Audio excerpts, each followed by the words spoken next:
ক্লাসে ঢুকলাম যে ক্লাসে ঢুকছি।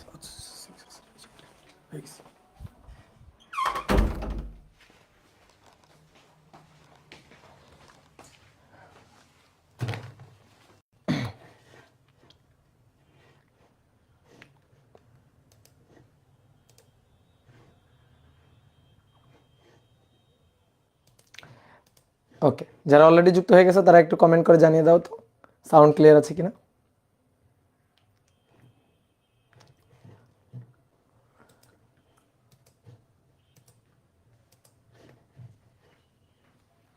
ওকে, ঠিক আছে।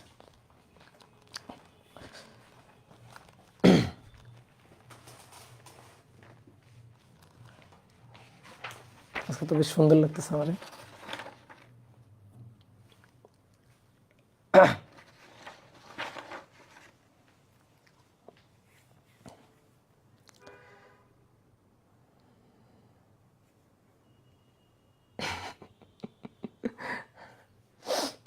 ওকে, তো ডিয়ার স্টুডেন্ট, সবাইকে শুভেচ্ছা জানাচ্ছি আজকের ক্লাসে। আজকে আমরা নিউটনের বলবিদ্যা অধ্যায়ের 23 নম্বর ক্লাস করব।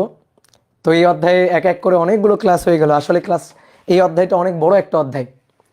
ভেক্টর এবং নিউটনের বলবিদ্যা এই দুইটা অধ্যায় যদি পড়া থাকে, তোমার মনে করো ফার্স্ট পার্টের প্রায় অর্ধেক পড়া হয়ে গেছে।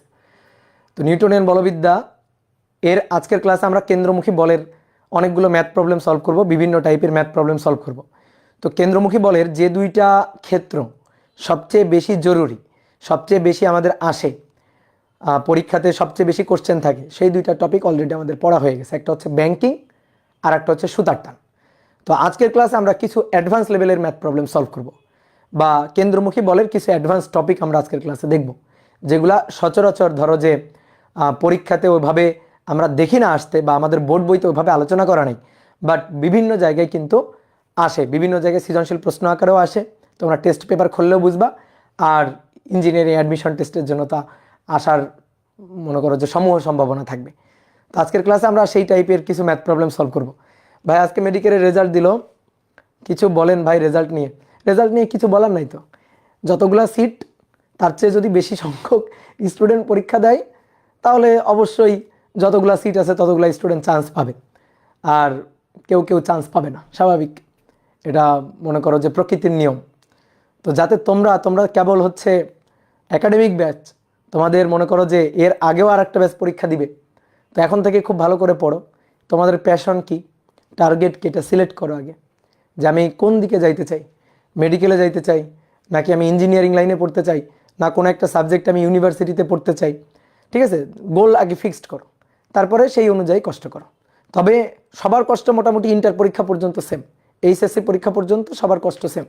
তো আগে তো এইচএসসি পাস করতে হবে, আগে তো একটা ভালো রেজাল্ট করতে হবে, এইচএসসিতে প্লাস পাইতে হবে, দেন তারপরে হচ্ছে অ্যাডমিশনের চিন্তা ভাবনা। বাট ফোকাস এখন থেকে করো। এখন থেকে তুমি কোন লাইনে যাইতে চাও সেই দিকে ফোকাস করে এখন থেকে পড়াশোনা শুরু করো। আমরা অনেকে ভাবি কি যে এইচএসসি পরীক্ষার পরে 3 মাস 4 মাস পড়ে একবার ফাটাই ফেলবো। এইটা আসলে কখনো হয় না। ওইরকম ফাটাইতে গেলে তুমি অটোমেটিক্যালি ফেটে যাবা। তো এখন থেকে পড়াশোনা শুরু করো। ঠিক আছে, এখন থেকে যে পড়াশোনা করবে তার আর পিছনে ফিরে তাকাইতে হবে না। পরে গিয়েও তুমি যদি মনে করো না আমি এখন পড়াশোনা করব না, এখন আমি খুবই রিল্যাক্সে মনে করো যে দিন অতিবাহিত করব, এবং হাসি মজা খেলাই সময় নষ্ট করতে পারো, কোনো সমস্যা নেই।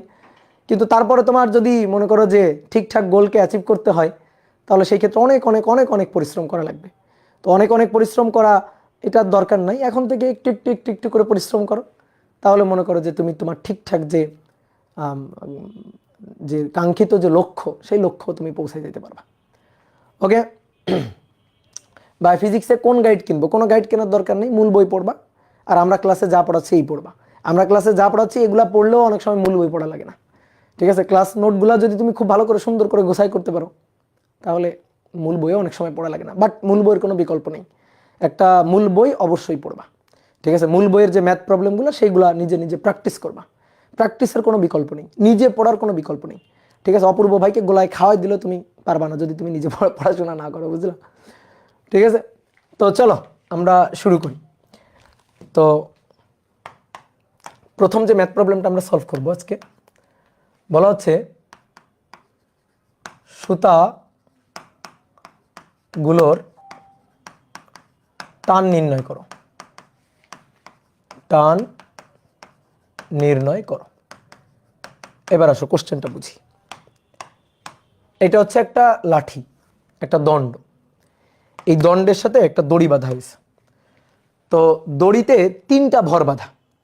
তো প্রথমে কি করা হয়েছে, একটা দড়ি নেওয়া হয়েছে, একটা দড়ি নিয়ে, এই যে একটা দড়ি নিলাম, দড়ি নিয়ে এর সাথে একটা ভর সংযুক্ত করলাম, ঠিক আছে, এর সাথে একটা ভর সংযুক্ত করলাম। এবার তারপরে এই ভরটার সাথে আবার একটা দড়ি বাঁধলাম, দড়ি বেঁধে এর সাথে আরও একটা ভর সংযুক্ত করলাম, তারপরে এর সাথে আবার দড়ি বাঁধলাম, দড়ি বেঁধে আরও একটা ভর সংযুক্ত করলাম। এই যে 3টা ভর সংযুক্ত করা হয়েছে। এটার ভর হচ্ছে 3 কেজি, এটার ভর 2 কেজি, এটার ভর হচ্ছে 1 কেজি। এভাবে বেঁধে এই অক্ষের চারপাশে, এই যে দণ্ড, এটা হচ্ছে অক্ষ, এই অক্ষের চারপাশে ঘোরানো হচ্ছে, ওমেগা কৌণিক বেগে ঘোরানো হচ্ছে। তো সেই ওমেগা হচ্ছে 200 আরপিএম, আরপিএম অর্থাৎ মিনিটে 200 বার ঘোরানো হচ্ছে। তো এইভাবে যদি ঘোরানো হয় তাহলে এই যে সুতা বা দড়িগুলোর টান নির্ণয় করো। বলো তো কয়টা সুতা আছে এখানে, বলো এখানে কয়টা সুতা আছে? এই একটা সুতা, এই একটা সুতা, এই একটা সুতা, মোট সুতা আছে কয়টা? 3টা। তো এই 3টা সুতায় টান নির্ণয় করতে বলছে। আমি তোমাদের বলছিলাম সুতা আলাদা আলাদা, তাহলে টান আলাদা আলাদা। তো এখানে সুতা আলাদা আলাদা, কিন্তু 1টা 2টা 3টা আলাদা সুতা, তাহলে 3টা আলাদা সুতায় 3টা আলাদা টান। এই 3টা টান আমাদের বের করতে হবে, এই 3টা টান আমাদের বের করতে হবে। তো ধরো এই জায়গায় টান হচ্ছে T1, এই দড়িতে টান T1, এই দড়িতে টান T2, আর এই দড়িতে টান হচ্ছে T3। তো আমরা একটু টানের ডিরেকশনটা দেখাই। তো আমরা T1 T2 T3 টানের ডিরেকশনটা দেখাই। টান সবসময় জোড়ায় জোড়ায় কাজ করে, টান সবসময় জোড়ায় জোড়ায় কাজ করবে, ঠিক আছে। কোনো একটা দড়ি নিয়ে যদি আমি এভাবে টানি, দেখো কোনো একটা দড়ি নিয়ে যদি আমি এভাবে টানি, তাহলে আমি এই হাত দিয়ে দড়িটাকে এদিকে টানতেছি আর এই হাত দিয়ে দড়িটাকে এদিকে টানতেছি, তাহলে টান জোড়ায় জোড়ায় কাজ করে, টান টি টান টি, ঠিক আছে। তাহলে টান জোড়ায় জোড়ায় কাজ করবে। তাহলে দেখো এবার আসো এই দড়িতে টান, তাহলে এই 2 কেজি 3 কেজিকে এদিকে টানতেছে, এই যে T3 বলে। আর এই 3 কেজি 2 কেজিকে এদিকে টানতেছে, কত বলে? T3 বলে, ঠিক আছে। তাহলে আমরা 2টা T3 আর লিখলাম না, T3 লিখলাম, ঠিক আছে। বা তুমি লিখতে পারো, চাইলে এভাবে লিখতে পারো, যেটা T3 এটা T3, ওকে। এবার আসো T2, তাহলে এবার 1 কেজি 2 কেজিকে টানতেছে, T2 বলে। আর 2 কেজি 1 কেজিকে টানতেছে, T2 বলে। এবার আসো এই দড়িতে, এই দড়িতে এই লাঠিটাতে বাঁধা আছে, তাহলে লাঠিটা 1 কেজিকে টানতেছে এদিকে, T1 বলে। আর 1 কেজি লাঠিকে টানতেছে এদিকে, T1 বলে। তাহলে এই হচ্ছে বলগুলা, অ্যানালাইসিস করে নিলাম। এবার আমাদের কি করতে বলছে? টান নির্ণয় করতে বলছে। তা আসো আমরা এই 3 কেজি দিয়ে শুরু করি। আচ্ছা, এটা ঘুরতেছে না বৃত্তার পথে, তাহলে 1 কেজি কিন্তু এরকম একটা বৃত্তার পথে ঘুরছে, 2 কেজি এরকম একটা বৃত্তার পথে ঘুরছে, 3 কেজি কিন্তু এরকম একটা বৃত্তার পথে ঘুরছে, তাই তো? তাহলে বৃত্তার পথে ঘুরতে গেলে কি লাগে? কেন্দ্রমুখী বলের যোগান লাগে। তাহলে কেন্দ্রমুখী বলের যোগান ছাড়া কেউ কিন্তু বৃত্তার পথে ঘুরতে পারবে না। তাহলে আসো আমরা প্রথমে যদি 3 কেজির জন্য চিন্তা করি, ধরো 3 কেজি, শুধু 3 কেজির কথা ভাববো, শুধু 3 কেজির কথা ভাববো। তাহলে এই হচ্ছে 3 কেজি, 3 কেজি এখানে আছে, 3 কেজি এখানে আছে। তাহলে 3 কেজির উপর ক্রিয়ারত বল, আসো 3 কেজির উপর ক্রিয়ারত বল অ্যানালাইসিস করি। 3 কেজির উপর একটাই বল, সেটা হচ্ছে T3, 3 কেজির উপর। আর একটা বল আছে নিচের দিকে ওজন, কিন্তু ওজনের তো কেন্দ্রের দিকে কোনো কন্ট্রিবিউশন নেই। দেখো তো যে বৃত্তার পথে ঘুরবে সেই বৃত্তপথে ওজনের কোনো কন্ট্রিবিউশন আছে? এইরকম একটা বৃত্তার পথে ঘুরবে, তাই তো? তো এরকম একটা বৃত্তার পথে ঘুরলে কেন্দ্রের দিকে যে বলটা, সেই কেন্দ্রের দিকে বলটা কে দিচ্ছে? T3 দিচ্ছে। তাহলে কেন্দ্রের দিকে যে বলটা সেটা হচ্ছে FC, কেন্দ্রের দিকে যে বলটা সেটাই হচ্ছে FC। তাহলে কেন্দ্রের দিকে কেন্দ্রমুখী বল FC এর যোগানদাতা কে? Only T3, only T3। নিচের দিকে ওজন mg, নিচের দিকে ওজন mg, তো এর কোনো কন্ট্রিবিউশন তো কেন্দ্রের দিকে নেই। তাহলে কেন্দ্রমুখী বলের যোগান কে দিচ্ছে? এখানে কেন্দ্রমুখী বলের যোগান দিচ্ছে টান T3। তাহলে টান T3 এটা ইকুয়াল টু হচ্ছে FC, ওকে। আমরা এই T3টা বের করতে চাই, তাহলে T3 FC মানে কি? mv²/r, কিন্তু যেহেতু ওমেগা দেওয়া আছে তাহলে আমরা লিখি m ওমেগা²r, ঠিক আছে, m ওমেগা²r। কি ক্লিয়ার? তো r এর মানটা দেওয়া নেই, আমি একটু লিখে নিই, এটা লিখতে ভুলে গেছি। এটা হচ্ছে 1 মিটার, এইটুকু হচ্ছে 2 মিটার, আর এইটুকু হচ্ছে 3 মিটার। এইটুকু হচ্ছে 3 মিটার। তাহলে আর এর মানটা এই ক্ষেত্রে 3 কেজির ক্ষেত্রে কিন্তু 3 মিটার। তাহলে এবারে আসো মানগুলো বসাই দিব। তাহলে এম ওমেগা হচ্ছে 2 পাই এন ডিভাইডেড বাই টি তার স্কোয়ার ইন্টু আর। তাহলে মান বসালে এম এর মান হচ্ছে 3 KG, 2 pi omega, omega 2 pi N by T. তাহলে ওমেগা 200 আরপিএম, মিনিটে 200 বার, তাহলে উপরে 200, নিচে মিনিটে, তাহলে 60 সেকেন্ড। তাহলে 2 পাই এন বাই টি তার স্কোয়ার, আর আর এর মান হচ্ছে 3, আর এর মান 3 মিটার। তাহলে আসো 3 × 9 গুণ 2 × 3.1416 ইন্টু 200 ডিভাইডেড বাই 60 তার স্কোয়ার। তাহলে এই মানটা আসবে 3947.86 নিউটন। দেখো তো এই মানটা এটা আসছে কিনা, দেখো এটা আসছে কিনা, কি ক্লিয়ার? ওকে ভাইয়া, অনুভূমিক নাকি উলম্ব তলে ঘোরানো হচ্ছে? এই যে চিত্র এঁকে দেওয়া আছে, এটা কি উলম্ব তল মনে হচ্ছে তোমার কাছে? তলটা কেমন তল দেখো তো, অনুভূমিক তল। উলম্ব তলে এইটা অক্ষ, উলম্ব তলে এভাবে ঘোরানো যায়? অনুভূমিক তলে ঘোরানো হচ্ছে, হ্যাঁ ঠিক আছে, অনুভূমিক তলে ঘোরানো হচ্ছে। এবার আসো 2 কেজির জন্য। এবার চিন্তা করো 2 কেজি, এই যে এখানে 2 কেজি আছে, তাহলে 2 কেজির উপর বল, দেখো তো 2 কেজির উপর ক্রিয়ারত বল কয়টা? দেখো এই দিক বরাবর যে বলটা আছে 2 কেজির উপর, এদিক বরাবর যে বলটা আছে, এই দিক বরাবর যে বলটা আছে সেটা হচ্ছে T2, T2। 2 কেজির উপর আরো একটা বল আছে এই দিকে, সেটা হচ্ছে T3। তাহলে এই দিক বরাবর আর একটা বল আছে, সেটা হচ্ছে T3। 2 কেজির উপর এই যে 2টা বল। এবার আমার লাগবে কেন্দ্রের দিকে লব্ধি। তাহলে কেন্দ্র কোন দিকে? এরকম পথে যদি ঘুরতে থাকে, এরকম পথে যদি ঘুরতে থাকে, তাহলে কেন্দ্রটা কোন দিকে? কেন্দ্র হচ্ছে এই দিক বরাবর, তাহলে আমার এই দিক বরাবর বলটা লাগবে এফসি। তাহলে এই দিক বরাবর এফসি হবে T2 মাইনাস T3। তাহলে এফসি ইকুয়াল টু হবে T2 মাইনাস T3। আমার দরকার T2। তাহলে অতএব T2 equal to FC, FC মানে এম ওমেগা স্কয়ার আর, তারপরে প্লাস হচ্ছে T3। তাহলে এখানে এম এর মান কত কেজি? 2 কেজি।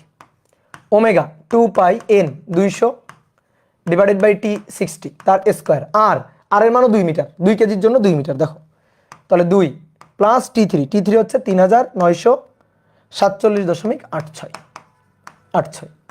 তাহলে নাও মান বসাই দাও। তাহলে 2 × 3.1416 ইন্টু 260 তার স্কোয়ার গুণ 2, এর সাথে যোগ হবে 3947.86। তাহলে 5702.46 এত নিউটন। Okay clear? এইবার আসো, বাকি থাকলো কত? বাকি থাকলো হচ্ছে 1 কেজি, বাকি থাকলো 1 কেজি। তাহলে 1 কেজির জন্য আসো, 1 কেজির জন্য 1 কেজি এখানে আছে, এটা হচ্ছে 1 কেজি। তাহলে 1 কেজির উপর বল হচ্ছে T1 আর T2, T1 আর T2, 1 কেজির উপর বল T1 T2। তাহলে এই দিক বরাবর ক্রিয়ারত বল T1 আর এই দিক বরাবর T2। তাহলে 1 কেজি সেই রকম বৃত্তাকার পথে ঘুরছে। তাহলে বৃত্তাকার পথে ঘুরতে গেলে কেন্দ্রমুখী বলের যোগান লাগবে, কেন্দ্রমুখী বলের যোগান হবে কেন্দ্রের দিকে এফসি। তাহলে এবার এফসি ইকুয়াল টু হবে T1 minus T2, T1 minus T2। কেন্দ্রের দিকে লব্ধি, তাহলে কেন্দ্রের দিকে কে আছে? T1, আর কেন্দ্রের বাইরের দিকে কে আছে? T2। তাহলে কি হবে? T1 minus T2। তাহলে অতএব T1 চাই। তাহলে FC M omega square R plus T2। তাহলে এম এর মান 1 kg, omega 2 pi 200 divided by 60 তার স্কয়ার 1 প্লাস T2 হচ্ছে 5702.46। 2 × 3.1416 ইন্টু 260 তার স্কোয়ার প্লাস 5702.46। তাহলে এটা হচ্ছে 6141.11 এত নিউটন। তো দেখো কত সহজ, কি ক্লিয়ার? তাহলে অনেকের কাছে দেখো এই ম্যাথ কিন্তু প্রথম যে ফেস করবে তার কাছে কি না কি মনে হবে, বাট তুমি যদি কেন্দ্রমুখী বলের কনসেপ্ট জানো এবং ম্যাথ সলভ করার টেকনিক জানো, তোমার যদি জানা থাকে যে কোনো একটা বস্তুর উপর যতগুলো বল কাজ করবে কেন্দ্রের দিকে তাদের লব্ধি হবে কেন্দ্রমুখী বল, এই কথাটুকু জানলেই তুমি এই টাইপের ম্যাথ প্রবলেম সলভ করতে পারবা। এবার একটা জিনিস একটু প্র্যাকটিক্যালি ফিল করো তো। ধরো তিনজনকে আমি দড়িতে এভাবে বেঁধে ঘোরাচ্ছি, ধরো তিনজন, এই M1 M2 M3 মানে 1 কেজি 2 কেজি 3 কেজি, ধরো এই যা তিনজন, চিন্তা করো তুমি তোমার দুইজন বন্ধু এভাবে দড়িতে বেঁধে ঘোরাচ্ছি, সবচেয়ে বেশি প্যারায় বা কষ্টে থাকবে কে? যদি দড়িতে বেঁধে রাখি সবচেয়ে বেশি প্যারায় থাকবে কে, সবচেয়ে বেশি কষ্টে থাকবে কে বলো তো দেখি? প্রথমজন সবচেয়ে বেশি কষ্টে থাকবে, প্রথমজন সবচেয়ে বেশি কষ্টে থাকবে, আর একেবারে লাস্টের যে জন আছে সে একটু আরামে থাকবে আর কি, কারণ তার উপর দড়িতে যে টান বলটা, সেই টান বলটা সবচেয়ে কম, দেখো T3 সবচেয়ে কম আর T1 সবচেয়ে বেশি, T1 সবচেয়ে বেশি। আচ্ছা ধরো একই দড়ি দিয়ে আমি বাঁধছি, ধরো একই দড়ি, একই টাইপের দড়ি, এখানেও যে দড়ি এখানেও সেই দড়ি এখানেও সেই দড়ি, এইভাবে ঘুরাইতে থাকলে বলো তো আগে ছিঁড়ে যাবে কোন দড়িটা? ধরো আমি ঘুরাচ্ছি ঘুরাচ্ছি ঘুরাচ্ছি, ঘূর্ণন স্পিড আস্তে আস্তে আস্তে আস্তে বাড়াচ্ছি, সবচেয়ে আগে ছিঁড়ে যাবে কোনটা? সবচেয়ে আগে ছিঁড়ে যাবে কোন দড়িটা? এই দড়িটা, এই দড়িটা, না এই দড়িটা? প্রথম, দ্বিতীয় না তৃতীয়? প্রথম দড়িটাই দেখবা আগে ছিঁড়ে যাবে। তুমি চাইলে একটু বাসায় প্র্যাকটিক্যাল করে দেখো, তুমি সুতা দিয়ে 3টা বস্তুকে এভাবে বাঁধবা, বাঁধার পরে ঘুরাইতে থাকবা, ঘূর্ণন স্পিড আস্তে আস্তে আস্তে আস্তে বাড়াইতে থাকবা, বাড়াইতে থাকলে দেখবা সবচেয়ে আগে যদি ছিঁড়ে যায় তাহলে এই দড়িটাই ছিঁড়ে যাবে। তো সেক্ষেত্রে কথা আছে, দড়িগুলো কিন্তু একই টাইপের দড়ি হইতে হবে। ধরো এই যে দড়ি, এই দড়ির সর্বোচ্চ যে টান সহ্য করতে পারে, সর্বোচ্চ যে টান সহ্য করতে পারে সেটা হচ্ছে 7000 নিউটন। ধরো সর্বোচ্চ টান সহ্য করতে পারে 7000 নিউটন। এখন আমি ঘূর্ণন বেগ বাড়াচ্ছি, এখন তো আমি 200 RPM এ ঘোরাচ্ছি, তো 200 RPM এ ঘোরাচ্ছি বলে সমস্যা নেই, কিন্তু আমি যদি ঘূর্ণন বেগ বাড়াইতে থাকি বাড়াইতে থাকি বাড়াইতে থাকি 7000 পর্যন্ত এই দড়ি সহ্য করতে পারে, তাহলে প্রথম দেখো প্রথম যে দড়িটা T1 যে দড়িতে টান প্রযুক্ত হচ্ছে, ওই দড়িতে টান প্রথমে 7000 ক্রস করবে, ঠিক আছে? এটা দেখো আপাতত 6141 আছে, এটা 5000 সামথিং আছে, এটা আছে 3000 সামথিং, মানে 4000 এর কাছাকাছি। তাহলে সবচেয়ে বেশি টান আছে কই? প্রথম অংশে, প্রথম দড়ির অংশে সবচেয়ে বেশি টান আছে। তাহলে আমি যদি ঘূর্ণন স্পিড বাড়াইতে থাকি তাহলে প্রথম দড়ির অংশ ওইটাই কিন্তু প্রথমে যে সর্বোচ্চ যে টান ওইটা মনে করো যে অতিক্রম করে যাবে, তাহলে অতিক্রম করে গেলে ওই দড়িটাই ছিঁড়ে যাবে, ঠিক আছে?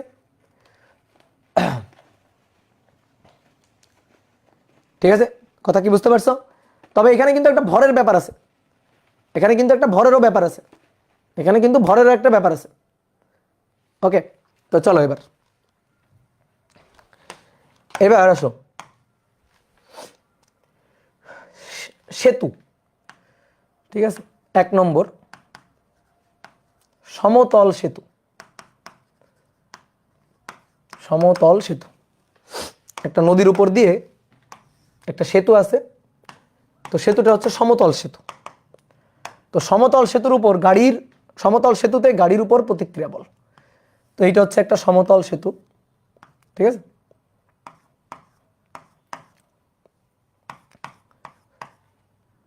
এই যে এরকম ভাবে থাকে না, এই যে ঝুলন্ত ঝুলন্ত সেতু,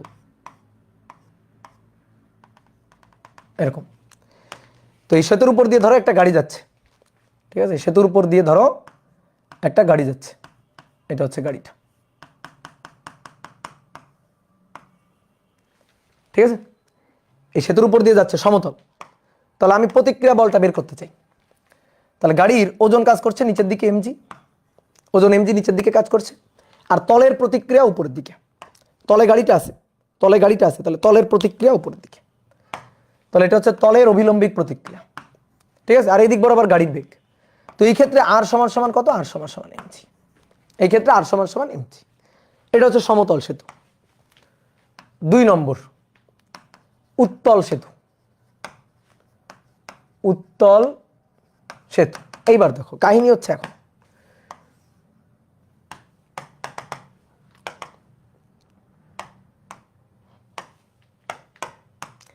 একটা উত্তল সেতু, এরকম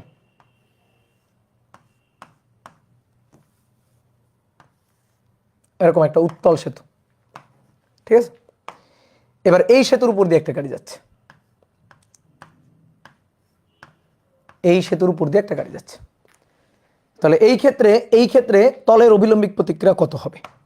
এইবার দেখো তলটা একটা বক্রতল, একটা বৃত্তচাপের তল, তাহলে এই গাড়িটা যখন এই বৃত্তাকার পথে যাবে, দেখো এই বৃত্তচাপের পথে যখন এই সেতুর উপর দিয়ে যাবে তখন কিন্তু একটা বৃত্তাকার চাপ অতিক্রম করে যাচ্ছে, তাহলে কেন্দ্রমুখী বলের যোগান কিন্তু লাগবে। তাহলে দেখি এখানে কেন্দ্রমুখী বলের যোগান কিভাবে আসতেছে, বা তলের প্রতিক্রিয়া বল কত? তাহলে গাড়ির উপর ওজন কাজ করতেছে নিচের দিকে, পৃথিবী গাড়িকে টানতেছে নিচের দিকে, তাহলে এটা হচ্ছে mg। যেহেতু একটা তলে আছে তো তলের প্রতিক্রিয়া থাকবে তলের অবিলম্ব বরাবর উপরের দিকে, এটা হচ্ছে তলের অবিলম্বিক প্রতিক্রিয়া আর। ওকে ডান। এইবার আসো, দেখো আগে সমতল রাস্তায় যাচ্ছিল, কেন্দ্রমুখী বলের যোগান দেওয়া লাগবে না, কিন্তু এবার কেমন রাস্তায় যাচ্ছে বলো, এবার কেমন রাস্তায় যাচ্ছে? এবার যাচ্ছে একটা বৃত্তাকার পথে, উত্তল উত্তল একটা বক্রতলে যাচ্ছে, তাহলে এবার কিন্তু কেন্দ্রমুখী বলের যোগান লাগবে। যতগুলো বল কাজ করবে কেন্দ্রের দিকে তাদের লব্ধি হবে কেন্দ্রমুখী বল, তাহলে নিচের দিকে এমজি উপরের দিকে আর, যতগুলো বল এই দুইটা বলই কাজ করছে, তাহলে এদের লব্ধি কেন্দ্রের দিকে লব্ধি হবে কেন্দ্রমুখী বল। তাহলে কেন্দ্র কোন দিকে? এই বৃত্তাকার, এই যে বৃত্তাকার যে পথটা এর কেন্দ্র হচ্ছে এখানে, তাহলে কেন্দ্রের দিকে লব্ধি হবে কেন্দ্রমুখী বল, কেন্দ্রের দিকে লব্ধি কেন্দ্রমুখী বল এফসি। কি ক্লিয়ার? তাহলে এবার বলো এফসি সমান সমান কত হবে? এফসি সমান সমান কেন্দ্রের দিকে কি আছে? এমজি, আর কেন্দ্রের বাইরের দিকে আর, তাহলে এমজি মাইনাস আর। ঠিক আছে? আর এফসি মানে কি? এমভি স্কোয়ার বাই আর বা এম ওমেগা স্কোয়ার আর। তাহলে অতএব আর সমান সমান আমরা প্রতিক্রিয়াটা বের করতে চাই, তাহলে আর সমান সমান কত হবে? আর কে এই পাশে নিয়ে আসো, তাহলে এমজি মাইনাস আর কে এই পাশে নিয়ে আসলাম, তাহলে MG minus MV square by R, MV square by আর।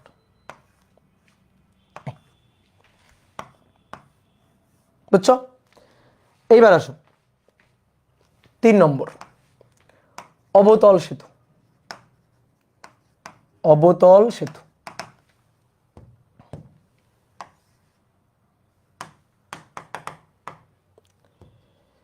এবার সেতুটা হচ্ছে অবতল, এরকম সেতু, এই সেতুর উপর দিয়ে গাড়ি যাচ্ছে, তো ধরো গাড়িটা এখানে আছে, তাহলে নিচের দিকে ওজন এমজি, তলের অবিলম্বিক প্রতিক্রিয়া আর উপরের দিকে, তলের অবিলম্বিক প্রতিক্রিয়া আর উপরের দিকে, যতগুলো বল ক্রিয়া করবে কেন্দ্রের দিকে তাদের লব্ধি হবে কেন্দ্রমুখী বল। ঠিক আছে? এফসি। তাহলে এবার কেন্দ্র তো উপরের দিকে, অবতল তল, তাহলে কেন্দ্র কোন দিকে? উপরের দিকে, তাহলে নিচের দিকে এমজি, উপরের দিকে অবিলম্বিক প্রতিক্রিয়া, তলের অবিলম্বিক প্রতিক্রিয়া সবসময় তলের লম্ব বরাবর, তাহলে অবিলম্বিক প্রতিক্রিয়া আর যতগুলো বল কাজ করবে কেন্দ্রের দিকে তাদের লব্ধি হবে কেন্দ্রমুখী বল, তাহলে কেন্দ্রের দিকে লব্ধি এফসি, তো এফসি ইকুয়াল টু হবে আর মাইনাস এমজি, তাহলে এফসি ইকুয়াল টু হবে, এফসি ইকুয়াল টু হবে আর মাইনাস এমজি। ঠিক আছে? তাহলে অতএব আর ইকুয়াল টু কত হবে? আর ইকুয়াল টু হবে এমজি, এ পাশে চলে আসুক, MG plus M V square by R. এই হচ্ছে তলের অবিলম্বিক প্রতিক্রিয়া, এই হচ্ছে তলের অবিলম্বিক প্রতিক্রিয়া। কি ক্লিয়ার? ওকে, ঠিক আছে।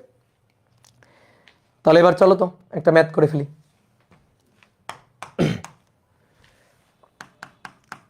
বলা হচ্ছে 500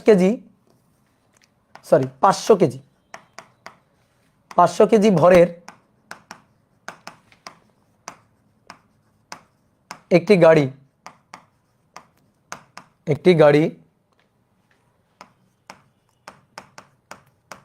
কোনো সেতুর উপর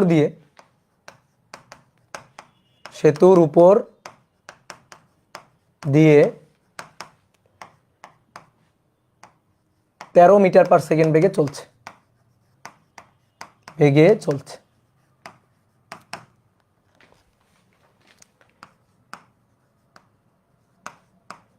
সেতুটি 1 সমতল হলে গাড়ির উপর তলের প্রতিক্রিয়া,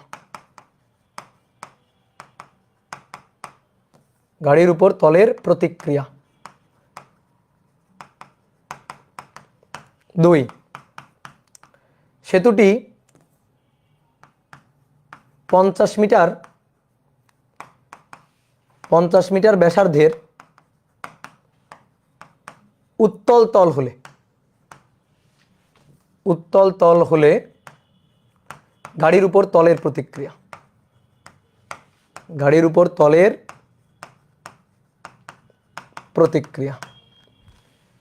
আর 3 নম্বর 50 মিটার ব্যাসার্ধের অবতল তল হলে তলের প্রতিক্রিয়া। রেডিমেড ম্যাথ চিনো? রেডিমেড ম্যাথ কাকে বলে বলো তো? বলো রেডিমেড ম্যাথ কাকে বলে বলো? রেডিমেড ম্যাথ হচ্ছে ডাইরেক্ট সূত্রে বসাই দিলে সেই ম্যাথকে বলে রেডিমেড ম্যাথ। তো এই ম্যাথটা হচ্ছে একটা রেডিমেড ম্যাথ, আগের স্লাইডে সূত্র আছে। এবার এই সূত্রগুলোতে জাস্ট খালি মান বসাই দিবা, মান বসাই দিলে হয়ে যাবে, ঠিক আছে? তাহলে রেডিমেড। তাহলে আসো প্রথমে কি বলছে, প্রথমেই বলছে যে সেতুটা একটা সমতল সেতু হলে, তাহলে সমতল যদি হয়, তাহলে গাড়ির উপর প্রতিক্রিয়া নিচের দিকে ওজন mg, আর তলের অভিলম্বিক প্রতিক্রিয়া উপরের দিকে r, তাহলে r ইকুয়াল টু mg। তো m এর মান কত 500 আর g এর মান কত 9.8, ঠিক আছে? এখানে বেগ যা নিয়ে যাবে যাক, 13 মিটার পার সেকেন্ড হবে আর 33 মিটার পার সেকেন্ড হবে, হোক, কোনো সমস্যা নেই। তাহলে এই ক্ষেত্রে হচ্ছে 4900 এত নিউটন, এটা হচ্ছে তলের প্রতিক্রিয়া। তাহলে এটা 1 নম্বর। এবার আসো 2 নম্বর, কি বলছে? 50 মিটার ব্যাসার্ধের উত্তল তল হলে, উত্তল তল 50 মিটার ব্যাসার্ধের একটা উত্তল তল যদি হয়, এই যে উত্তল তলে গাড়ি, তাহলে নিচের দিকে দেখো কত সূত্র মুখস্থ রাখবা, দরকার একটু করে নিবা। নিচের দিকে mg, নিচের দিকে mg, ঠিক আছে? আমি যদি পরীক্ষা আসে আমি সূত্র মুখস্থ রাখবো না, আগে তোমার আমি সূত্র ঠিক আছে বানাই দিছি, কিন্তু পরীক্ষা আসলে আমি কখনো সূত্র মুখস্থ রাখবো না, আমি চটপট করে নিব যে নিচের দিকে mg, তলের অবিলম্বিক প্রতিক্রিয়া উপরের দিকে r। তাহলে যেহেতু একটা বৃত্তাকার পথে যাচ্ছে এবং তলটা উত্তল তল, উত্তল ভাবে আঁকছি, তাহলে উত্তল তলে যাচ্ছে, তাহলে নিচের দিকে কেন্দ্রমুখী বলের যোগান দিতে হবে কেন্দ্রের দিকে, তাহলে fc ইকুয়াল টু হবে mg মাইনাস r। তাহলে অতএব r ইকুয়াল টু হবে, আর কে এই পাশে নিয়ে আসলাম, তাহলে mg minus mv square by r। তাহলে এবার মান বসাই দিব, m এর মান 500, g এর মান 9.8, মাইনাস m এর মান 500 গুণ বেগের মান 13 স্কয়ার, বেগের মান 13 স্কয়ার, বেগের মান কিন্তু বেশি হওয়া যাবে না, বেশি হলে একটা কাহিনী হয়ে যাবে। আর r এর মান কত 50, দেখি উত্তর আবার মাঝে মাইনাস চলে না আসে, মাইনাস আসলে তো বিপদ। 500 গুণ 9.8 মাইনাস 500 গুণ 13 স্কয়ার ডিভাইডেড বাই 50, হ্যাঁ মাইনাস আসে নাই, মাইনাস আসে নাই, 3210 এত নিউটন। ওকে, এবার 3 নম্বর, এবার বলছে সেতুটা অবতল হলে, অবতল, তাহলে সেতুটা যদি অবতল হয় তাহলে সেই ক্ষেত্রে তলের প্রতিক্রিয়া, তাহলে নিচের দিকে mg, উপরের দিকে তলের প্রতিক্রিয়া, তলের লম্ব বরাবর থাকবে সবসময়, তলের প্রতিক্রিয়া থাকবে তলের লম্ব বরাবর। তাহলে এবার কেন্দ্রের দিকে যোগানকৃত বল কেন্দ্রমুখী বল, তাহলে কেন্দ্রের দিকে এই যে fc, তাহলে fc equal to r minus mg। তাহলে অতএব r equal to r equal to mg কে এই পাশে পাঠাবো, তাহলে mg plus mv square by r। তাহলে m এর মান 500, g এর মান 9.8 plus 500 v square 13 square divided by r এর মান 50। তাহলে মান বসাও, 500 গুণ 9.8 প্লাস 500 গুণ 13 স্কয়ার ডিভাইডেড বাই 50, তাহলে 6590 নিউটন। শেষ। কি বুঝছো বলো? এই ম্যাথগুলো আসলে তুমি শিওর থাকো, মনে করো 80% স্টুডেন্ট পারবে না, 80 থেকে 85% স্টুডেন্ট এই ম্যাথগুলো কিন্তু পারবে না, বাট তোমাদের যদি একটু করা থাকে, একটু টাচ থাকে, তাহলে তুমি কিন্তু পারবা। আর পরীক্ষার হলে যে প্রথমে এইগুলো দেখবে সে ভাবে কি দিছে, এগুলা কোত্থেকে আসছে, ঠিক আছে? ওই যে একটা মিম ভিডিও আছে না, যে কোন জায়গা থেকে আসে এগুলা, লোক কি হিন্দিতে বলে, আমার তো হিন্দি কথাটা আসে না, তো এরকম যে কোত্থেকে আসছে এগুলা, ওইরকম মনে হবে ওর কাছে। তো এবার আসো, এবার একটা খুব ইম্পর্টেন্ট ম্যাথ করব, এই কনসেপ্টেরই ম্যাথ। বলা হচ্ছে একটি উত্তল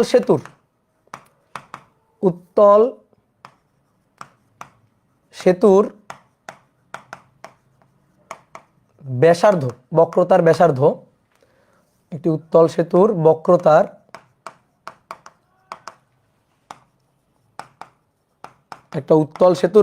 ব্যাসার্ধ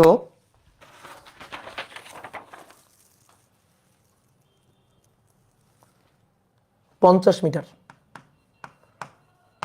মিটার, একটি গাড়ি এই সেতুর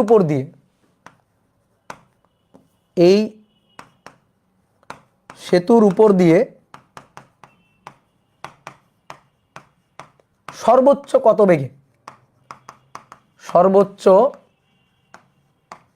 কত বেগে চলতে পারবে, আর কোনো তথ্য দেওয়া নেই। ঠিক আছে?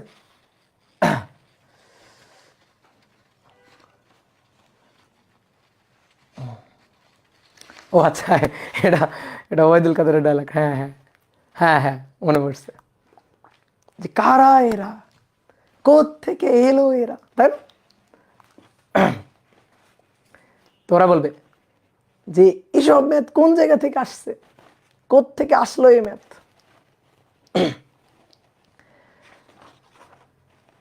দাদা পুলিশে ধরবে, খবরদার খবরদার, এগুলো কিন্তু ভাইরাল করিও না, খবরদার এগুলো ভাইরাল করিও না, তাহলে কিন্তু আর তোমাদের পড়াইতে পারবো না। তাহলে কিন্তু মনে করো কাশিমপুর কারাগারে থাকতে হবে, তাহলে একেবারে কাশিমপুর কারাগারে।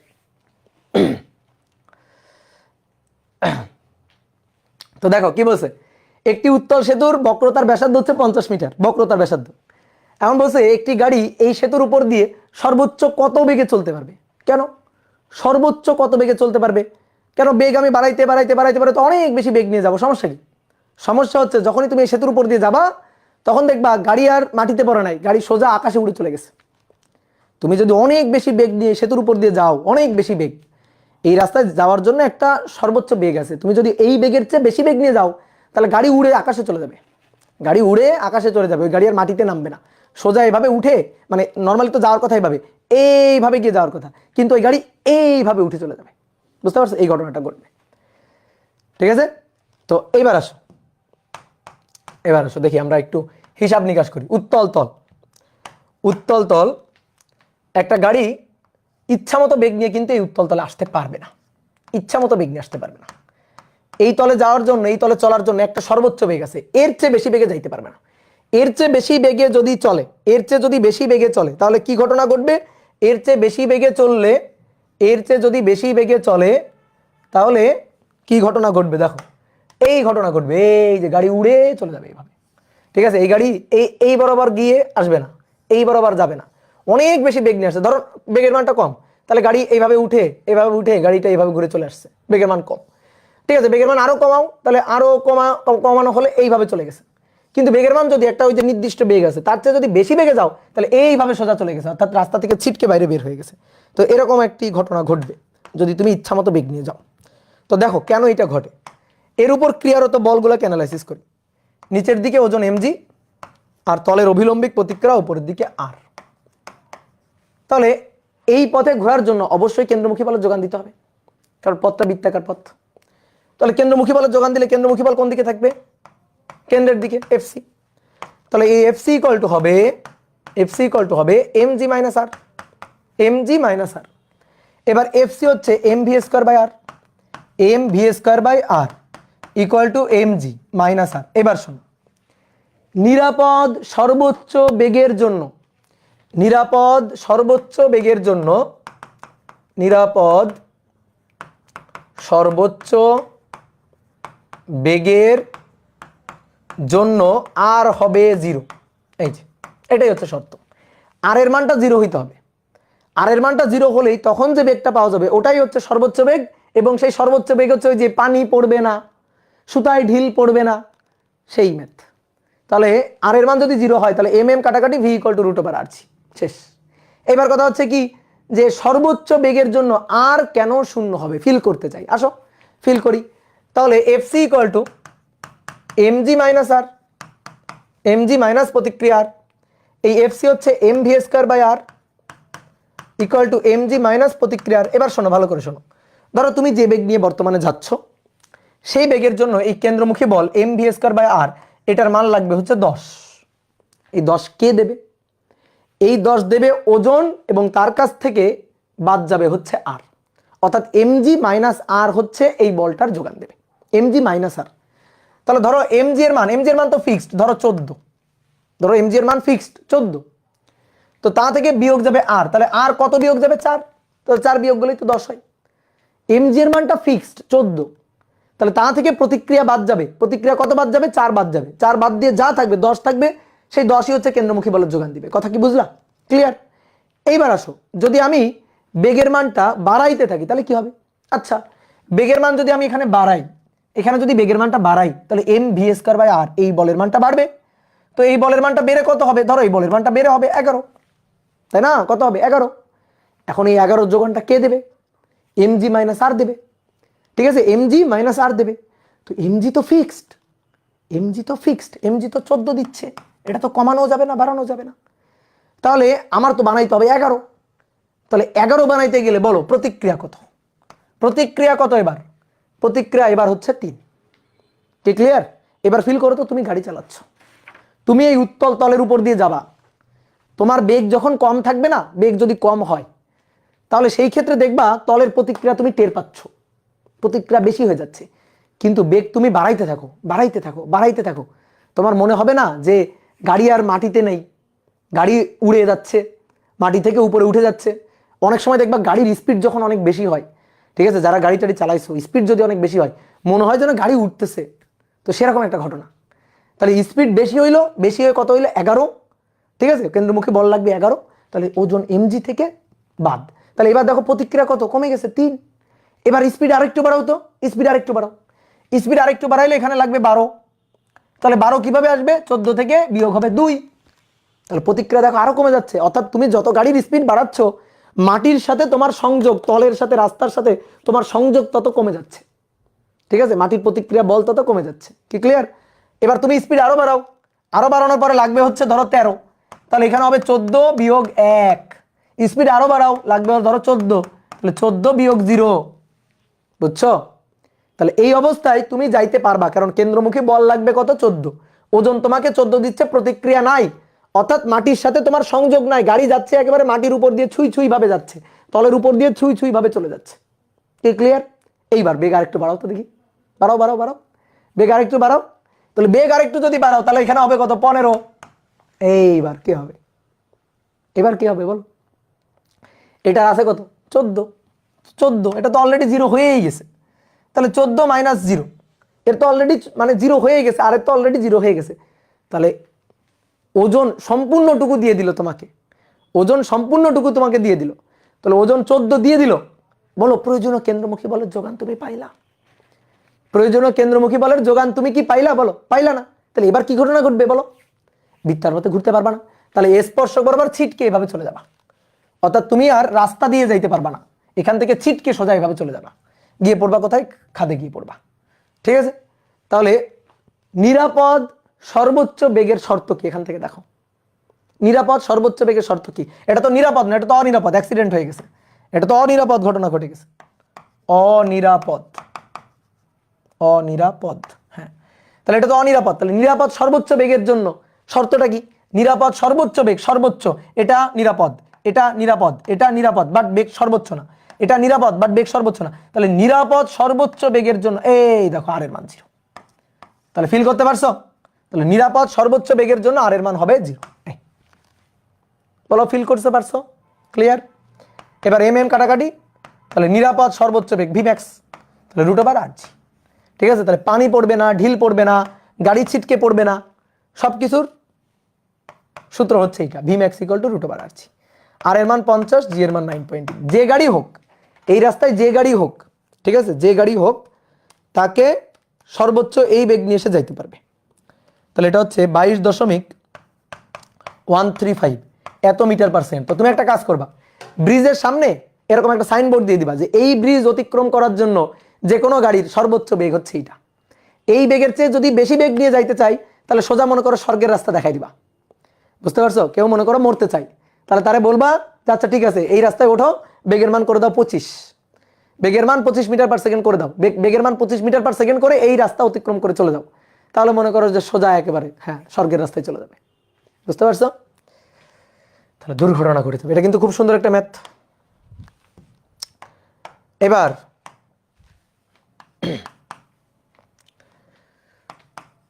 কনিক্যাল পেন্ডুলাম, কনিক্যাল বানানটা ঠিক আছে কিনা আমি জানি না, একটু তোমরা দেখে নিও। কনিক্যাল পেন্ডুলাম, পেন্ডুলামের পর্যায়কাল, কনিক্যাল পেন্ডুলামের পর্যায়কাল নির্ণয় করো, ঠিক আছে। পেন্ডুলাম তো বুঝো নাকি? পেন্ডুলাম বুঝো কিনা? পেন্ডুলাম হচ্ছে সরল দোলক, দেখো খেয়াল করো, এইটা হচ্ছে পেন্ডুলাম, এইটা হচ্ছে পেন্ডুলাম। আর কনিক্যাল পেন্ডুলাম কি? কনিক্যাল পেন্ডুলাম কি? ধরো এটা একটু ভারী করে নি, দেখো এটা হচ্ছে পেন্ডুলাম, এইভাবে দুললে পেন্ডুলাম, আর কনিক্যাল পেন্ডুলাম হচ্ছে ঘুরে ঘুরে দুলবে, ঘুরে ঘুরে দুলবে এইভাবে। এই দেখো, এইটা হচ্ছে কনিক্যাল পেন্ডুলাম। এই যে ঘুরে ঘুরে ঘুরে ঘুরে দুলবে, এইটা হচ্ছে কনিক্যাল পেন্ডুলাম। বুঝছো? তাহলে কনিক্যাল পেন্ডুলাম কোণ করে, দেখো একটা কোণ করে দুলতেছে এইভাবে, এইভাবে যখন ঘুরতেছে, এইভাবে যখন ঘুরতেছে তখন একটা কোণ তৈরি করতেছে না, এখানে এখানে একটা কোণ তৈরি করতেছে কিনা? তো এইটা হচ্ছে কনিক্যাল পেন্ডুলাম। ঠিক আছে? তাহলে এই যে এইটা হচ্ছে পেন্ডুলাম, সোজা যদি এভাবে দোলে তাহলে এটা হচ্ছে সরল দোলক বা পেন্ডুলাম। আর এইভাবে ঘুরে ঘুরে ঘুরে ঘুরে ঘুরে ঘুরে যদি দোলে তাহলে একটা কোণ করে দুলতেছে, এটাকে বলা হচ্ছে কনিক্যাল পেন্ডুলাম। ঠিক আছে? তো চলো এই কনিক্যাল পেন্ডুলামের পর্যায়কাল বের করতে চাই। তাহলে ধরো এইটা হচ্ছে দৃঢ় অবলম্বন, এই হচ্ছে বস্তুটা, এইভাবে দুলতেছে, এইভাবে এইভাবে দুলতেছে। তাহলে এইভাবে দুলতে থাকলে দেখো তো একটা বৃত্তাকার পথে দুলছে না? বলো, একটা বৃত্তাকার পথে দুলছে কিনা? বৃত্তটা সুন্দর হচ্ছে না। তাহলে বৃত্তার পথে দুলতে গেলে, বৃত্তার পথে ঘুরতে গেলে কেন্দ্রমুখী বল লাগবে না? বলো, কেন্দ্রমুখী বল লাগবে কিনা? তাহলে এইখানে অ্যানালাইসিস করো, কেন্দ্রমুখী বলের যোগান কে দিচ্ছে, কিভাবে কেন্দ্রমুখী বলের যোগান পাচ্ছে, সবকিছু অ্যানালাইসিস করো সুন্দর করে। তাহলে আসো, কোনো বস্তু যদি বৃত্তার পথে ঘোরে তার উপর ক্রিয়ারত বলগুলাকে অ্যানালাইসিস করবা, আর তারপরে কেন্দ্রের দিকে, যে বৃত্তার পথে ঘুরবে তার কেন্দ্রের দিকে হবে কেন্দ্রমুখী বল। তাহলে দেখো এর ওজন কাজ করছে নিচের দিকে, এমজি, ওজন এমজি নিচের দিকে। দেখো দড়ি বা সুতা দিয়ে বাঁধা আছে, তাহলে দড়ি বা সুতার একটা টান আছে এই দিক বরাবর, এই যে দড়ি বা সুতার টান এই দিক বরাবর। তো এই দড়ি বা সুতার টান, এই দড়ি বা সুতার টান, এটা হচ্ছে টি, এটা হচ্ছে টি। এই যে কোণটা উলম্ব রেখার সাথে যে কোণ করে দুলতেছে, এই কোণটা হচ্ছে থেটা। উলম্ব রেখার সাথে যে কোণ করে দুলতেছে সেই কোণটা হচ্ছে থেটা। তাহলে দেখো এই দুইটা বলই কিন্তু আছে, আর কোনো বল কিন্তু নাই। একটা হচ্ছে দড়ির টান, ঝুলন বিন্দুর দিকে দড়ির টান সবসময় কাজ করে, আর নিচের দিকে খাড়া, নিচের দিকে ওজন এমজি। এই দুইটা বল ছাড়া আর কোনো বল কিন্তু নাই। এবার তাহলে একটা কাজ করি, এই টি কে দেখো, এমজি কত সুন্দর, এই যে বৃত্তার পথের যে ব্যাসার্ধ, সেই ব্যাসার্ধের সাথে, এই যে বৃত্তার পথের ব্যাসার্ধ হচ্ছে আর, এই ব্যাসার্ধের সাথে এমজি কত সুন্দর 90 ডিগ্রি কোণে আছে, খুব ভালো কোণে আছে। তাহলে বাঁকাতারা হয়ে আছে কে? বাঁকাতারা হয়ে আছে টি। ওইটারে দুইটা উপাংশে ভেঙে ফেলবো, এইটারে দুইটা উপাংশে ভেঙে ফেলবো। তাহলে এটারে যদি দুইটা উপাংশে ভাঙা যায়, দেখো তো এই বরাবর একটা উপাংশ আর এই বরাবর একটা উপাংশ হয় না? তো এই কোণটা থেটা হলে এই কোণটাও থেটা, আর এটা টি হলে এটা টি কস থেটা। আর এই দিক বরাবর যেটা অনেকটা ব্যাংকিং এর মতো, এই দিক বরাবর যেটা সেটা হচ্ছে টি সাইন থেটা। বুঝতে পারছো? তাহলে কেন্দ্রের দিকে কেন্দ্রমুখী বল, বলো কেন্দ্রের দিকে কেন্দ্রমুখী বলের যোগান পাইছো কিনা? খুঁজে দেখো তো কেন্দ্রের দিকে কেন্দ্রমুখী বলের যোগান পাইছো কিনা। বলো কেন্দ্রমুখী বলের যোগান কে দিচ্ছে? দেখো যোগান কে দিচ্ছে, কেন্দ্রমুখী বলের যোগান টি সাইন থেটা। ইয়েস, তাহলে কেন্দ্রমুখী বলের যোগান এই যে কেন্দ্রের দিকে এফসি, এফসি। তো এফসি কার কাছ থেকে আসতেছে? টি সাইন থেটার কাছ থেকে আসতেছে। এমজি দিচ্ছে না, কারণ এমজি কজ 90, এমজি কজ 90, আবার টি কস থেটা তারও তো 90 উপাংশ। তো টি কে ভেঙে দুটো উপাংশ পাইলাম, টি কস থেটা, টি সাইন থেটা। টি সাইন থেটা কেন্দ্রের দিকে, সেই কেন্দ্রমুখী বলের যোগান দিচ্ছে। তো আমরা চাই একবার ঘুরে আসতে কত সময় লাগবে, সেটা হচ্ছে পর্যায়কাল। একবার ঘুরে আসতে সময়, এভাবে যে ঘুরতেছে না, ঘুরে আসতেছে, একবার ঘুরে আসতে যে সময় সেটা হচ্ছে পর্যায়কাল। আমরা ওই পর্যায়কালটা চাই। তাহলে T cos theta equal to MG আর T sine theta equal to FC. তো T sine theta that is FC, অতএব টি সাইন থেটা এটা equal to M V square by R, এটার সমীকরণ নম্বর 1 বলি। আর T cos theta equal to MG, T cos theta equal to MG. ঠিক আছে? এটাকে M V square by R বলছি না, যেহেতু আমাদের পর্যায়কাল লাগবে। তুমি চাইলে এটাকে এম ওমেগা স্কোয়ার আরও লিখতে পারো, এম ওমেগা স্কোয়ার আর এটাও লিখতে পারো। ঠিক আছে? এম ভি স্কোয়ার বাই আরও লিখতে পারো, এম ওমেগা স্কোয়ার আরও লিখতে পারো, তোমার যেটা খুশি, তোমার যেটা ইচ্ছা। এবার আমাদের লাগবে পর্যায়কাল, পর্যায়কাল ওমেগার মধ্যে আছে, omega equal to 2 pi by T. ওই যে টিটা আমাদের লাগবে, এই যে টিটা আমাদের দরকার। বুঝতে পারছো? তাহলে একটা কাজ করে দাও, এই দুইটাকে কি করতে ইচ্ছা করতেছে তোমার, বলো এই দুইটাকে কি করতে ইচ্ছা করতেছে? ভাগ করতে। তাহলে ভাগ করে দাও, 1/2, 1/2। তাহলে 1/2 টি সাইন থেটা, নিচে টি কস থেটা, উপরে এম এম কাটাকাটি করে ওমেগা স্কোয়ার আর এবং জি, টি আর টি কাটাকাটি, sine by cos tan theta লিখতে পারো, কিন্তু আপাতত তোমার তো ওমেগা বের করতে হবে, সো তুমি আগে লিখো না। দেখো এবার এটা হচ্ছে আর, এই যে সুতার দৈর্ঘ্য বা দড়ির দৈর্ঘ্য এটা হচ্ছে এল। তাহলে তুমি একটু দেখো, আমি এখানে একটু চিত্রটা আঁকি, তুমি একটু দেখো। এইটা হচ্ছে আর, এইটা হচ্ছে থেটা, এইটা হচ্ছে এল। তাহলে এই কোণের জন্য কস থেটা, ঠিক আছে?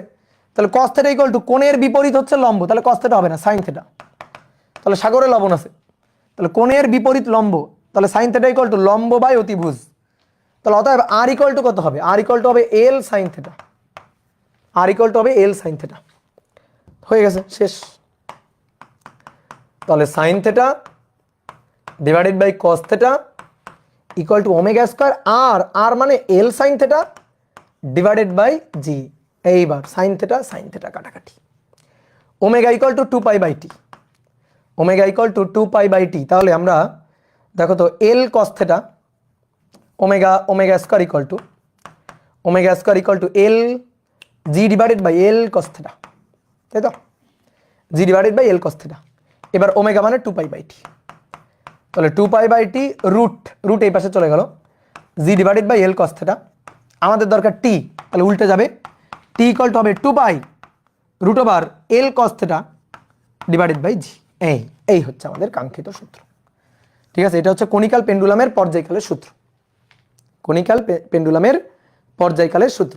ঠিক আছে, তাহলে এবার তুমি সুতার দৈর্ঘ্য কত বসাই দিবা, কত কোণ করে ঘুরতেছে, কত কোণে চারপাশে ঘুরতেছে, এই যে উলম্ব রেখার সাথে যে কোণটা, সেই কোণের মানটা এখানে বসাই দিবা, জি এর মান 9.8 জানো, তাহলে তুমি কনিক্যাল পেন্ডুলামের পর্যায়কাল পেয়ে যাবা। এবার একটা মজার ব্যাপার বলি তোমারে, তুমি 9-10 এ পড়ছো মেবি, ঠিক আছে, বা পর্যাবৃত্ত গতি চ্যাপ্টার যখন পড়বা তখন তুমি এটা জানবা। শর্টকাট, নর্মাল পেন্ডুলাম যেটা, এই যে নর্মাল পেন্ডুলাম যখন দুলতে থাকে, নর্মাল পেন্ডুলামের এইখান থেকে এই পর্যন্ত যে দূরত্ব, এটাকে বলা হয় কার্যকর দৈর্ঘ্য এল। বলতো নর্মাল পেন্ডুলামের পর্যায়কালের সূত্র কি? কনিক্যাল পেন্ডুলাম না, নর্মাল পেন্ডুলাম, এর পর্যায়কালের সূত্র কি বলতো দেখি? T equal to 2 pi root over L by g, এটাই হচ্ছে সূত্র। T equal to 2 pi root over L by g. হ্যাঁ, অনেকে জানো কিন্তু এটা, তাই না? এবার মজার ব্যাপার হচ্ছে এখানেও তাই, এখানেও তাই, এখানেও তাই। কেমনে এখানেও তাই? এই দৈর্ঘ্যটা কত? এল তো। আচ্ছা, তাহলে আমি যদি তোমার জিজ্ঞেস করি, বলো এই দৈর্ঘ্যটা কত, এই দৈর্ঘ্যটা কত, এই দৈর্ঘ্যটা কত, এল ড্যাশ ধরো, এই দৈর্ঘ্যটা কত, এই দৈর্ঘ্যটা বের করো, এটা এল এটা থেটা, এটা এল এটা থেটা, তাহলে এই দৈর্ঘ্যটা কত? এল ড্যাশ কত? এল কস থেটা। তো তাই তো হইছে, তাই তো হইছে, এইখানে এল এর জায়গায় তখন হবে এল কস থেটা। এই তো পার্থক্য, আর কিছু তো না পার্থক্য। কথা কি বুঝলা? কথা কি বুঝলা? তাহলে এই যে এটা হচ্ছে এল, এটা হচ্ছে এল, এটা হচ্ছে থেটা, তাহলে আমি যদি বলি এই দৈর্ঘ্যটা কত, তো এই দৈর্ঘ্যটা এল কস থেটা, এল এর রূপাংশ এল কস থেটা, যার সাথে কোণ তার সাথে কস থেটা, তাহলে এল এর রূপাংশ এল কস থেটা, তাহলে এই দৈর্ঘ্যটা এল কস থেটা, তাই বসাই দিবা, শেষ। এই তো হয়ে গেল। ঠিক আছে, ক্লিয়ার? তাহলে এল এর জায়গায় চলে আসবে এল কস থেটা, তাহলে সূত্র শেষ। ঠিক আছে, সূত্র করে দেখালাম। এই সূত্র ছাড়াও ম্যাথ করা যায়, এই সূত্র ছাড়াও ম্যাথ করা যায়। আসো তোমার একটা ম্যাথ করে দেখাই। বলা হচ্ছে একটি বস্তুকে 10 সেন্টিমিটার দৈর্ঘ্যের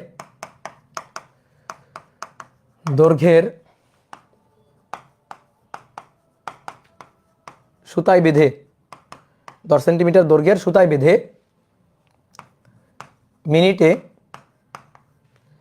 মিনিটে 20 বার ঘোরানো হচ্ছে, 20 বার ঘোরানো হচ্ছে। উলম্ব রেখার সাথে এর উৎপন্ন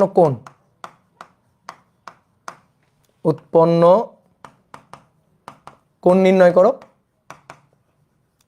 এবং পর্যায়কাল নির্ণয় করো, রৈখিক বেগ নির্ণয় করো, রৈখিক বেগ নির্ণয় করো। ঠিক আছে, তাহলে কি বলছে? কোন একটা দৃঢ় অবলম্বন থেকে একটা বস্তুকে সুতায় বাঁধা হয়েছে, সুতায় বেঁধে ঝুলানো হয়েছে। সুতার দৈর্ঘ্য কত? 10 সেন্টিমিটার। 10 সেন্টিমিটার দৈর্ঘ্যের সুতায় বেঁধে মিনিটে 20 বার ঘোরানো হচ্ছে। তো এমন ভাবে ঘোরানো হচ্ছে যেন উলম্ব রেখার সাথে কোণ তৈরি করে থাকে। আমি সংক্ষেপে লিখছি, কিন্তু তুমি প্রশ্ন পড়লে বুঝবা। বলা হচ্ছে উলম্ব রেখার সাথে এর উৎপন্ন কোণ কত, তার মানে এমন ভাবে ঘোরানো হচ্ছে যেন উলম্ব রেখার সাথে একটা কোণ তৈরি করে থাকে, উলম্ব রেখার সাথে কোণ তৈরি করে থাকে, এই কোণটা থেটা, এইটা আমাদের বের করতে বলছে। তো মিনিটে কয়বার ঘোরানো হচ্ছে বলো? মিনিটে কয়বার? মিনিটে 20 বার ঘোরানো হচ্ছে। তাহলে মিনিটে 20 বার ঘোরানো হচ্ছে, তার মানে ওমেগাটা আমাদের দেওয়া আছে, ওমেগাটা দেওয়া আছে। ওমেগা হচ্ছে 20 RPM revolution per minute, 20 RPM এটা দেওয়া আছে। আমাদের বের করতে হবে থেটা কত, আমাদের বের করতে হবে এর রৈখিক বেগ ভিটা কত, আমাদের বের করতে হবে এর পর্যায়কালটা কত। এই কটা জিনিস আমাদের বের করতে হবে। তো পারবো কিনা বের করতে? হ্যাঁ পারবো, কোনো সমস্যা নেই, পারবো। তো অনেকে বলতে পারো ভাই আমরা পর্যায়কাল যদি বের করতে চাই তাহলে তো আমার থেটা লাগবে, থেটা তো আমি জানি না, থেটা জানি না, বাট এল তো জানি, আর কতবার ঘোরানো হচ্ছে জানি, তাহলে সেখান থেকে আমি থেটাটা বের করতে পারবো। তো কেমনে বের করতে পারবো? ব্যাংকিং এর সূত্র, tan θ = v² / rg, জানো? tan θ = v² / rg। ঠিক আছে, কেমনে দেখবা? এই যে দেখো নিচের দিকে mg, এখানেও ব্যাংকিং এর সূত্র, সবই ঘুরে ফিরে ওই ব্যাংকিং এর সূত্রের মতোই। নিচের দিকে mg, নিচের দিকে mg, তাহলে দড়ির টান টি এদিক বরাবর, তাহলে টি কে দুইটা উপাংশে ভেঙে ফেলবো, টি কে দুটো উপাংশে ভেঙে ফেলবো, এই দিক বরাবর একটা উপাংশ, এই দিক বরাবর একটা উপাংশ, এই কোণটা থেটা হলে এই কোণটা থেটা, তাহলে টি cos θ, টি cos θ, এদিক বরাবর টি sin θ। ওকে, তাহলে কেন্দ্রের দিকে কেন্দ্রমুখী বল এফসি, এফসি। তো একটু আগেই তো আমরা লিখছিলাম যে টি sin θ এটা = এফসি, এফসি মানে এই দেখো mv² / r, m ω² আরও লিখতে পারি, আর টি cos θ এটা কত? এটা mg। ভাই দুইটাকে ভাগ দিয়ে দাও তো, ভাগ দিয়ে দাও, 1/2, 1/2 দাও, ভাগ দিয়ে দাও। তাহলে টি টি কাটাকাটি sin বাই cos tan θ, tan θ, tan θ = mv² / r গুণ mg গুণ 1/mg, m কাটাকাটি। এই দেখো tan θ = v² / rg, বুঝতে পারছো? দেখো এই যে ব্যাংকিং এর সূত্রটা চলে আসছে যে tan θ = v² / rg, বুঝলা? এবার আসো আমাদের কি বের করতে হবে? আমাদের বের করতে হবে হচ্ছে থেটা। তো থেটা বের করতে গেলে তো আর এর মান জানা দরকার, এখানেই মুশকিল হয়ে গেছে। থেটা বের করতে গেলে আর এর মান জানা দরকার, আর এর মান তো আমরা জানি না। আর কোনটা? এই যে বৃত্তপথের ব্যাসার্ধ যেটা, এটা হচ্ছে আর, এই বৃত্তপথের ব্যাসার্ধ যেটা, এটা হচ্ছে আর। এইটা আমরা জানি এল 10 সেন্টিমিটার, এটা আমাদের জানা আছে, এল 10 সেন্টিমিটার এটা আমাদের জানা আছে। এই কোণের মানও জানি না, আর এর মানও জানি না। তো আমি কোণের মান বের করতে গেলে আর এর মান লাগবে, এই তো মুশকিলে পড়ে গেলাম। কোণের মান বের করতে গেলে আর এর মান জানা লাগবে, এটা তো মুশকিলে পড়ে গেলাম। দেখো তো sin θ, sin θ = লম্ব r / l, তাহলে অতএব r = l sin θ, r = l sin θ। এটা বসাই দিলেই হয়ে যাবে এখানে। এই যে tan θ মানে কি? sin বাই cos না, তাহলে sin θ / cos θ। এবার v = ω/r, ভালো করে শোনো, v = ω/r, তাহলে ω² r² / নিচে rg, তাহলে r² r কাটাকাটি করে উপরে একটা r, কাটাকাটি করে উপরে একটা r / g। ঠিক আছে, কেন ওমেগাতে নিলাম? কারণ আমাদের ওই যে ওমেগাটা দেওয়া আছে, ভি দেওয়া ছিল না, ওমেগা দেওয়া ছিল। তাহলে এবার আসো মান বসাই দিই, sin θ / cos θ। ঠিক আছে, এবার এই যে ω², ওমেগা হচ্ছে হচ্ছে 2πn / t, 20 RPM, তাহলে 2πn / t তার স্কয়ার, আর হচ্ছে l sin θ, আর হচ্ছে l sin θ / g। তাহলে sin θ কাটাকাটি, এবার সব মান জানো, খালি বসাই দাও। তাহলে 1 / cos θ, 2πn, n এর মান কত?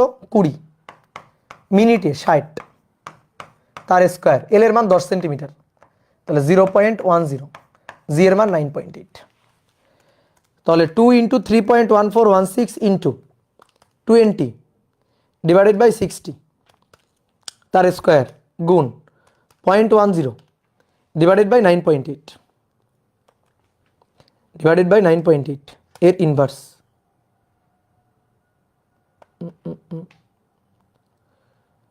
না,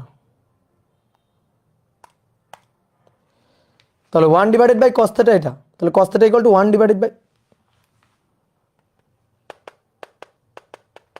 কোণের মান কি আসে বলো তো? আরেকবার করি, তথ্য ভুল দেওয়া হয়ে গেছে হয়তো। 1416 × 20 / 60 তার স্কয়ার ইন্টু 0.10 9.8 cos θ এর ইনভার্স। তথ্য ভুল দেওয়া হয়ে গেছে, এই কারণে কোণের মান আসছে না। তাহলে দেখি 20-এর জায়গায় 200 দিলে কি হয়। 20-এর জায়গায় 200 যদি দেওয়া হয় তাহলে তো আরও বেশি হয়ে যাবে। তাহলে 2 × 3.1416 / 60 × 200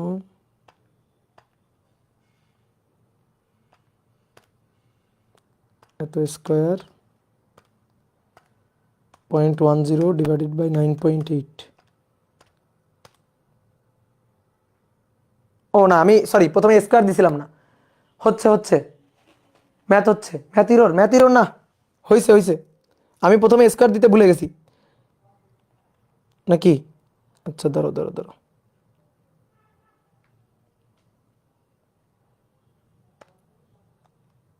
ও না, স্কোয়ার দিছিলাম তো। 200 দাও, 200। এখানে 200 দাও, 200 দিলে হবে। এখানে 200 দিলে হবে।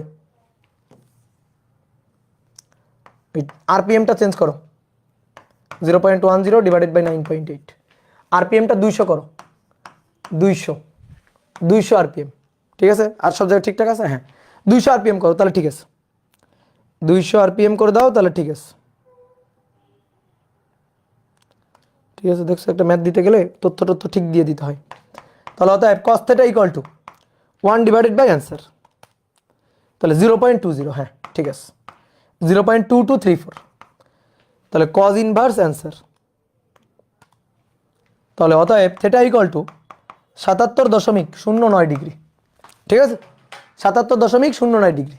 হ্যাঁ এবার দেখো, ঠিক আছে, 200 দিলে ঠিক আছে। এই যে কোণের মানটা বের করে ফেললাম। এবার কোণের মান বের করলে তুমি পর্যায়কালও বের করতে পারবা, ভিও বের করতে পারবা, সবই বের করতে পারবা। কি চাইছে? পর্যায়কাল রৈখিক বেগ চাইছে, v equal to omega r. ঠিক আছে, তুমি আর পেয়ে যাবা, এই যে r equal to L sine theta, r পেয়ে যাবা। আর v equal to omega r, omega r, omega 2 pi n divided by T, 2 pi n divided by T r, r হচ্ছে L sine theta, L sine theta. তাহলে এখানে সব মান বসাই দিবা, মান বসাই দিয়ে বেগের মানটা পেয়ে যাবা। টি এর মান তুমি ওমেগা জানো তো, দেখো ওমেগা জানো তো, টি এর মান কষ্ট করে আর সূত্র দিয়ে বের করার দরকার নেই। ঠিক আছে, তুমি ওমেগা জানো, দেখো এই যে টি না, এই টি এর সূত্র দিয়ে বের করবো কিনা, তুমি ভাই ওমেগা জানো তো, ওমেগা তো জানো। তাহলে omega equal to 2 pi by T, omega equal to 2 pi by T, এখান থেকে ডাইরেক্ট টি বের করে নিবা। কোনো সমস্যা আছে বলো? এই তো হয়ে গেল, শেষ। ব্যাংকিং এর এই সূত্রটা ডিরেক্ট বসানো যাইতো কিনা? সবসময় ব্যাংকিং এর সূত্র হবে না রে পাগল, এখানে কাকতালীয় ভাবে সেম হয়ে গেছে, এখানে কাকতালীয় ভাবে সেম হয়ে গেছে। এখানে যে ব্যাংকিং এর সূত্র আমি খাটাইছি এমনটা না, সূত্রটা ওরকম চলে আসছে কাকতালীয়। ঠিক আছে, তাহলে এই হচ্ছে ব্যাপার, কি ক্লিয়ার? তাহলে মূল মূল সূত্র হচ্ছে এই দুইটা, এই দুইটা যে বুঝবে, এই দুইটা যে পারবে, তারপরে এই সূত্র ভেজে খাইতে সবাই পারবে। ঠিক আছে, মূল হচ্ছে এই দুইটা। বলো বুঝছো কিনা, বলো বুঝতে পারছো কিনা? এবার বলা হচ্ছে একটি 10 সেন্টিমিটার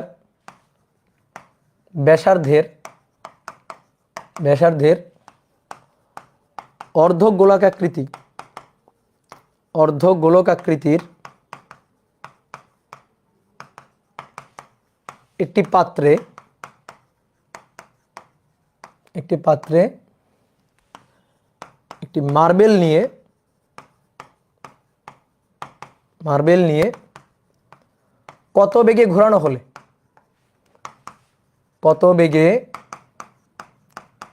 ঘোরানো হলে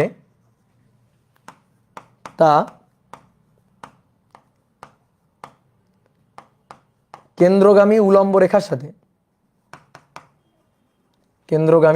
রেখার সাথে 30 ডিগ্রি কোণ তৈরি করে। রেখার সাথে 30 ডিগ্রি কোণ তৈরি করে।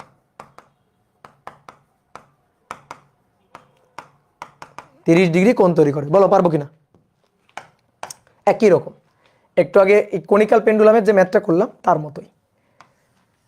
একটা অর্ধগোলকাকৃতির পাত্র, এই একটা অর্ধগোলকাকৃতির পাত্র, এই পাত্রের মধ্যে একটা মার্বেল নিয়ে ঘোরানো হচ্ছে, এটা হচ্ছে সেন্টার। একটা মার্বেল নিয়ে ঘোরানো হচ্ছে পাত্রের মধ্যে। এই যে পাত্র এভাবে ধরে, এভাবে মার্বেলটাকে আমি ঘোরাচ্ছি।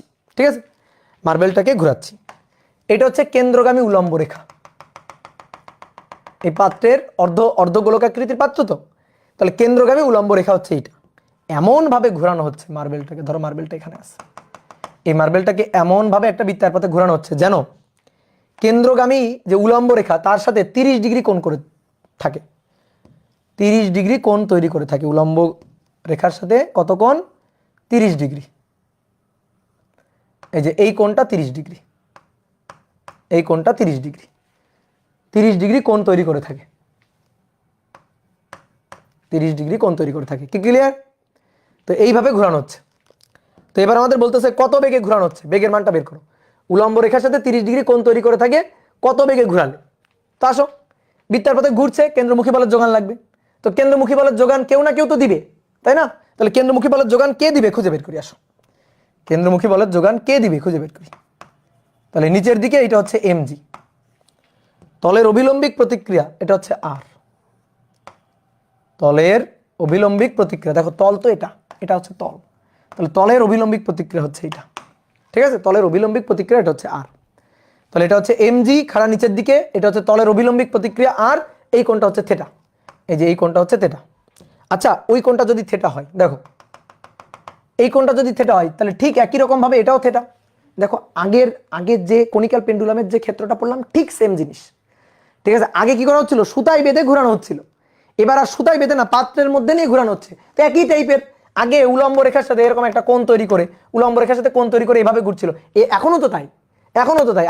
আগে দড়ি দিয়ে বেঁধে ঘোরাচ্ছিলাম, এবার পাত্রের মধ্যে ঘোরাচ্ছি। তাহলে এবার উলম্ব দিকে এই যে এই বরাবর তলের লম্ব দিকে যে বলটা কাজ করতেছে, সেই বলটা হচ্ছে অভিলম্বিক প্রতিক্রিয়া আর, সেই বলটা হচ্ছে তলের অভিলম্বিক প্রতিক্রিয়া আর।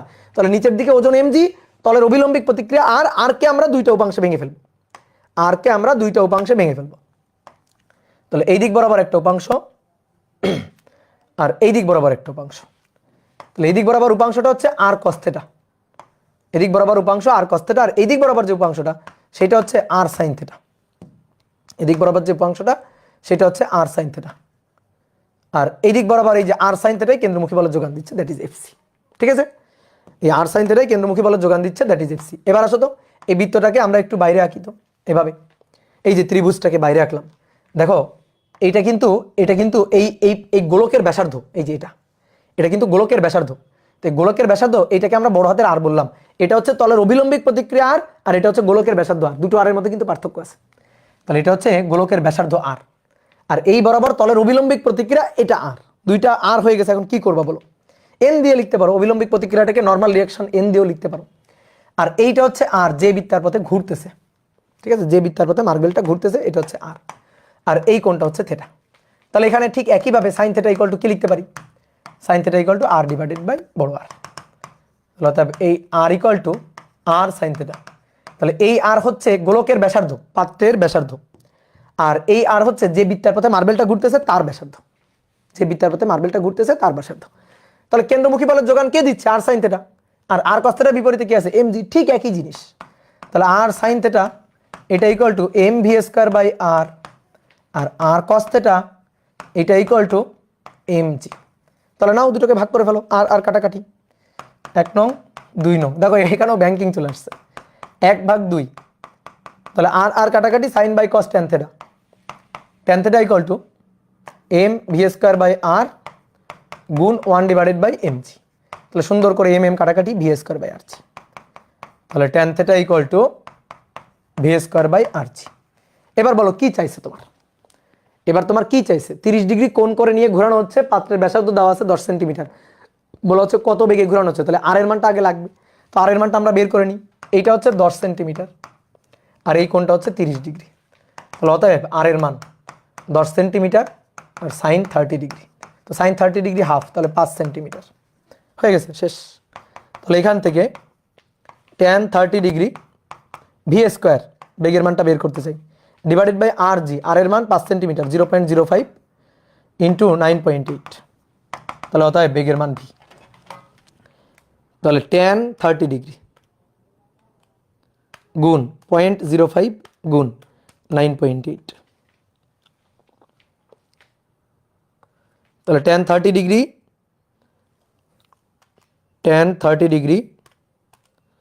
গুণ 0.05 গুণ 9.8, তাহলে কত বেগ, 0.2829 এত মিটার পার সেকেন্ড বেগে ঘোরানো হচ্ছে। দেখো তো বেগটা ঠিক আসছে কিনা, বেগের মানটা ঠিক আসছে কিনা, দেখো তো বেগের মানটা ঠিক আসছে কিনা। ও রুট তো করি না, সরি রুট করি নাই, রুট করতে ভুলে গেছি, 0.5318 এত মিটার পার সেকেন্ড, রুট করতে ভুলে গেছি। হ্যাঁ হ্যাঁ ঠিক আছে, রুট হবে। হ্যাঁ কি ক্লিয়ার, দেখো কত সহজ, কত সহজ, বলো পারবা কিনা। বলো পারবা কিনা?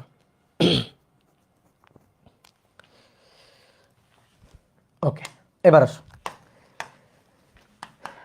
10 সেন্টিমিটার ব্যাসার্ধের 10 সেন্টিমিটার ব্যাসার্ধের একটি অর্ধ গোলক আকৃতির পাত্রে অর্ধ গোলক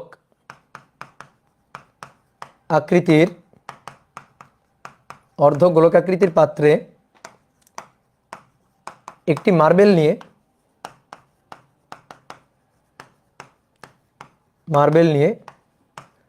30 RPM এ ঘোরানো হচ্ছে 30 RPM এ ঘোরানো হচ্ছে। মার্বেলটি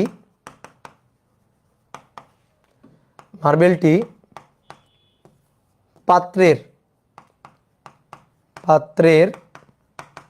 সর্বনিম্ন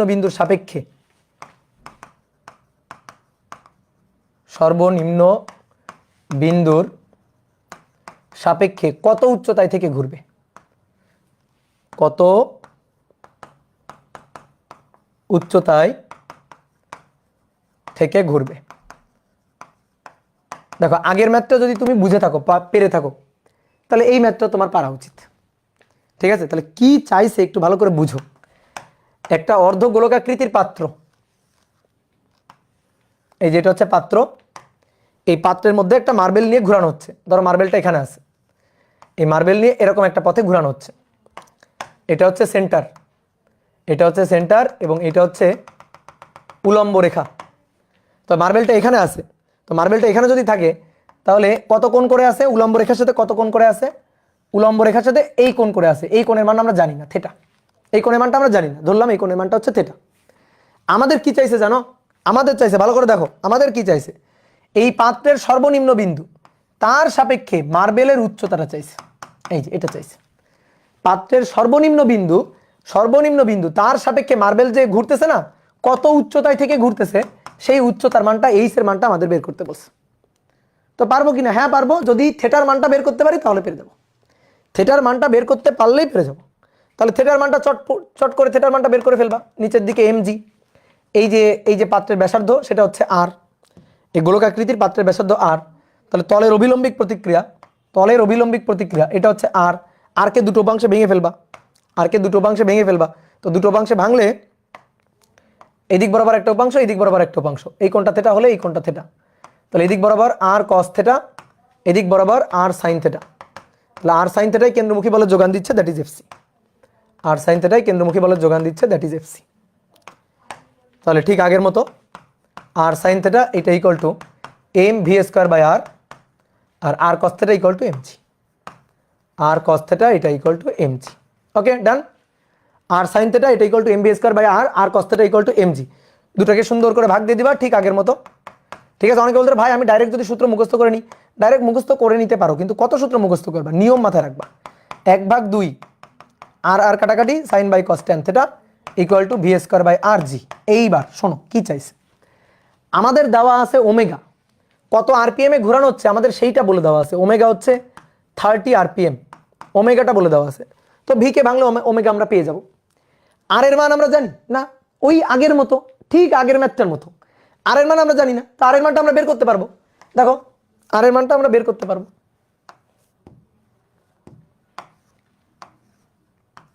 এটা হচ্ছে আর, এটা হচ্ছে এল, এটা হচ্ছে থিটা। তাহলে cos theta equal to, sorry sin theta equal to লম্ব আর ডিভাইডেড বাই অতিভুজ এল। তাহলে r equal to L sin theta, তাহলে এখানে আসো, sin বাই cos v equal to omega square r square divided by নিচে হচ্ছে আর, উপরে জি। তাহলে আর কাটাকাটি করে উপরে একটা আর, তাহলে ওমেগা স্কয়ার আর বাই জি। এবার এই আর মানে এল sin থিটা, ঠিক আগে ওই যে কনিক্যাল পেন্ডুলামের যে ম্যাথটা করলাম সেটার মতো। sin theta by cos theta এটা equal to omega square R এর মান এল sin theta divided by G. তাহলে sin থিটা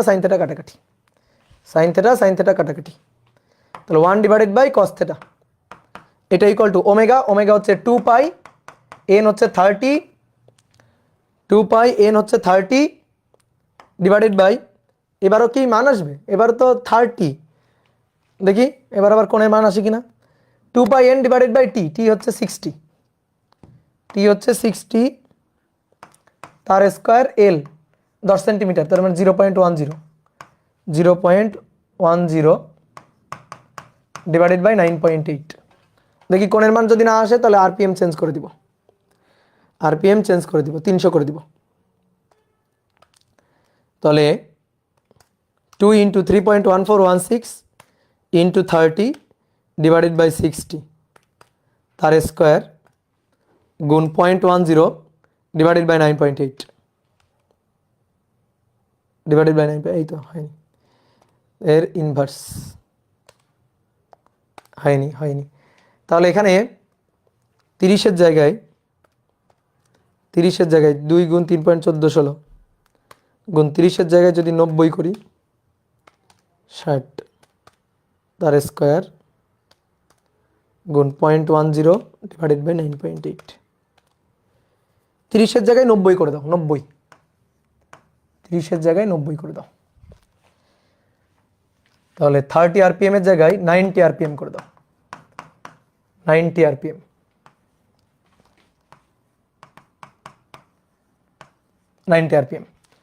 তাহলে অতএব থেটা এর ইনভার্স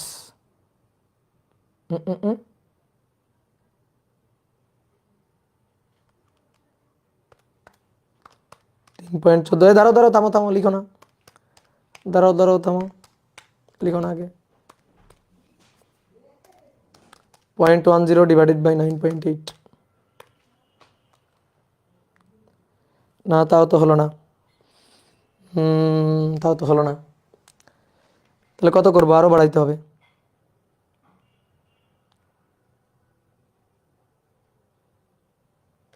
200 করে দিই একবারে, 200 করে দাও, 200 করে দাও, 200 আরপিএম।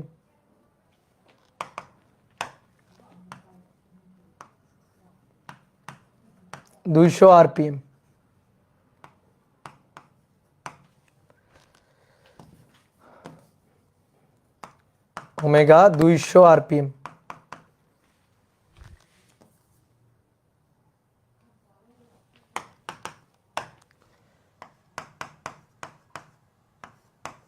ওকে, তাহলে এবার কোণের মান, তাহলে কজ ইনভার্স অ্যান্সার, তাহলে 77.09 এত ডিগ্রি, ঠিক আছে, ওই আগেরটার মতোই ভাই। 100 দিলেই আসবে, হ্যাঁ 100 দিলে আসবে, 200 করে দিলাম, 100 দিলেও আসতো, হ্যাঁ। তাহলে থেটার মানটা পেয়ে গেলাম, তো থেটার মানটা পেয়ে গেলাম, এটা কিন্তু আমাদের অ্যান্সার না, থেটার মানটা আমরা পাইলাম, এটা কিন্তু আমাদের অ্যান্সার না, আবার কাটতে হবে, হ্যাঁ একটু কাটো। তো এটা কিন্তু আমাদের অ্যান্সার না, বলো অ্যান্সার কোনটা, অ্যান্সার হচ্ছে এইস, তাহলে দেখো ভালো করে শোনো, অ্যান্সার কোনটা, আমাদের অ্যান্সার চাইছে কোনটা, এইটা হচ্ছে মার্বেলের অবস্থান, এটা হচ্ছে মার্বেলের অবস্থান, এটা হচ্ছে আর, এটা হচ্ছে এল, এটা হচ্ছে থেটা। তাহলে আমাদের বলছে মার্বেল সর্বনিম্ন বিন্দুর সাপেক্ষে, এই যে পাত্রের সর্বনিম্ন বিন্দু হচ্ছে এটা, এই বিন্দুর সাপেক্ষে কত উচ্চতায় আছে, এই বিন্দুর সাপেক্ষে কত উচ্চতায়, এই যে এইচ উচ্চতায়, এটাই হচ্ছে আমাদের অ্যান্সার। আমাদের অ্যান্সার হচ্ছে এইটুকু। তাহলে দেখো ভাইয়া, এইখান থেকে এই পুরোটুকু কিন্তু আর, পাত্রের ব্যাসার্ধ আর, ঠিক আছে। এইটা, এই যে এটাকে এল বলছি না, এল বলছি, ওই যে এল মানেই তো আর কি, এল মানেই আর, এই এল মানেই আর, এখানে বড় হাতের আর দিয়ে লিখো, এল দিয়ে বললেও সমস্যা নাই, তাহলে এইটা হচ্ছে আমাদের বড় হাতের আর। তাহলে এইটুকু কত, দেখো তো, বলো তো এইটুকু কত, বলো এইটুকু কত, বলো এইটুকু কত, এইটুকু হচ্ছে আর কস থেটা, এইটুকু, ঠিক আছে। ওকে, তাহলে আর থেকে আর কস থেটা বাদ, H equal to R minus R cos theta, ঠিক আছে, এটাই হচ্ছে অ্যান্সার। তাহলে আর কমন নিয়ে নাও, আর কমন নিয়ে 1 মাইনাস কস থেটা, এবার নিচে করে ফেলো, 0.10 1 মাইনাস কস 77.09 ডিগ্রি, করে ফেলো এখান থেকে, শেষ, কি ক্লিয়ার? তাহলে এই হচ্ছে ঘটনা।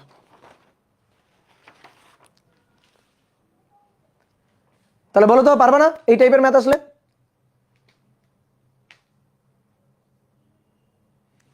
ভাই আর কয়টা ক্লাস? আর দুটো ক্লাস, আর মাত্র দুটো ক্লাস। ওকে ডান। তাহলে এবার আসো, এবার একটা সুন্দর ম্যাথ করাবো।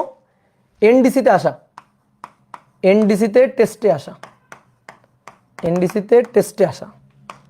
বলা হচ্ছে সার্কাসে, সার্কাসের খেলায় এরকম একটা সরু নল, এরকম একটা সরু নল, এই সরু নলের মধ্য দিয়ে একটা দড়ি প্রবেশ করানো হয়েছে, একটা দড়ি প্রবেশ করানো হয়েছে। দড়ি প্রবেশ করানোর পরে দড়ির এক প্রান্ত ধরে, এই দড়ির এক প্রান্ত, বাইরের যে প্রান্ত, সেই বাইরের প্রান্ত ধরে একজন লোক, বাইরের প্রান্ত ধরে একজন শিল্পী, সার্কাসের একজন শিল্পী, এই যে বাইরের প্রান্ত ধরে এভাবে এরকম একটা বৃত্তার পথে ঘুরতেছে। তো সেই বৃত্তার পথের ব্যাসার্ধ হচ্ছে 1 মিটার। যে বৃত্তার পথে ঘুরতেছে সেই বৃত্তপথের ব্যাসার্ধ হচ্ছে 1 মিটার।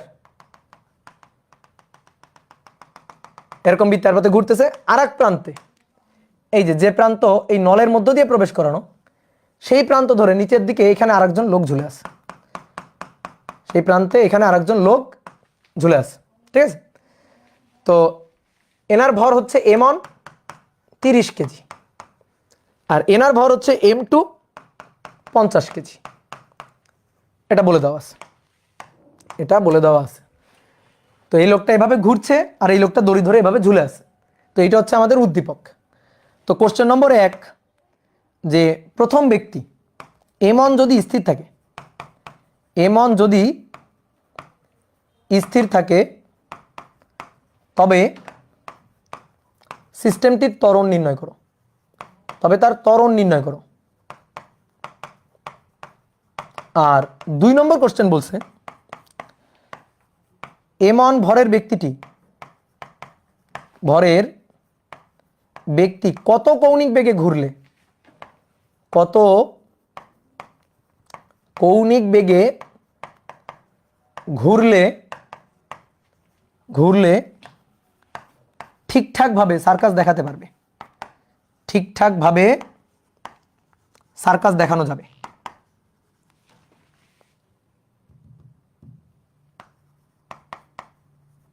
খুবই সুন্দর একটা কোশ্চেন, আমার খুবই ভালো লাগছে।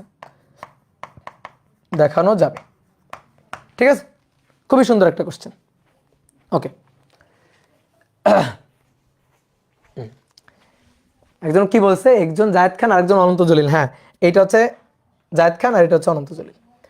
তো দেখো, প্রথমে আসো, প্রথমে কি বলছে? প্রথমে বলছে m1 যদি স্থির থাকে, m1 যদি না ঘুরে। আচ্ছা দেখি কে বলতে পারে m1 যদি স্থির থাকে, m1 যদি না ঘুরে, তাহলে এই সিস্টেমটা কি হবে?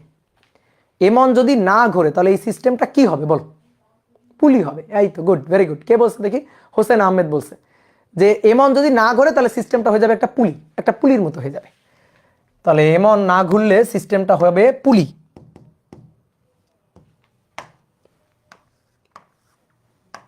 এই যেটা হচ্ছে নল,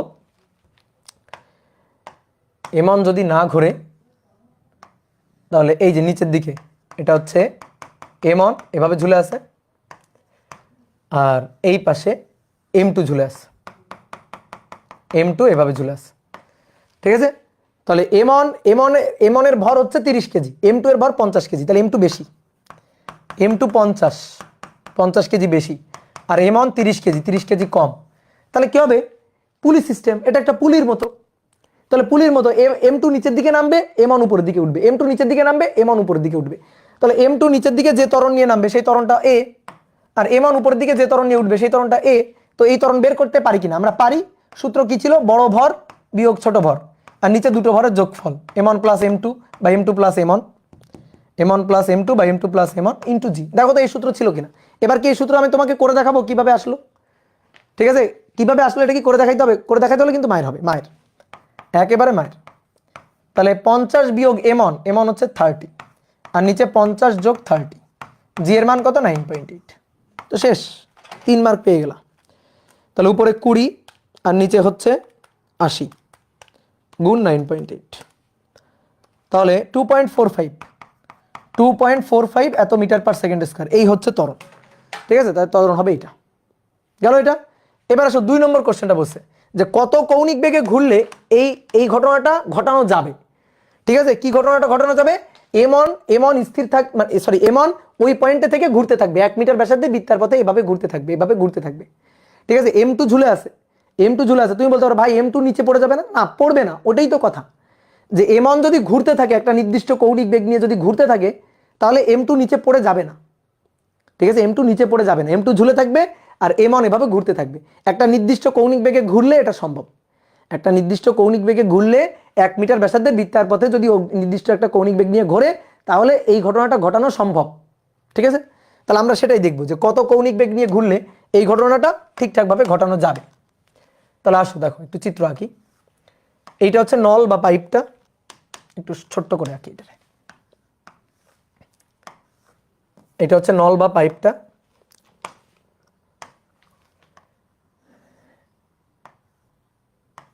এই হচ্ছে একজন ব্যক্তি,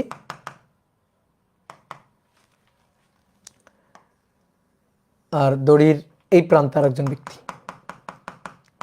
ওকে, এইবার আসো দেখো, এ তো বৃত্তার পথে ঘুরছে, এরকম একটা বৃত্তার পথে ঘুরছে। তো এই বৃত্তপথের যে ব্যাসার্ধটা সেটা জানা আর, এটা 1 মিটার জানা।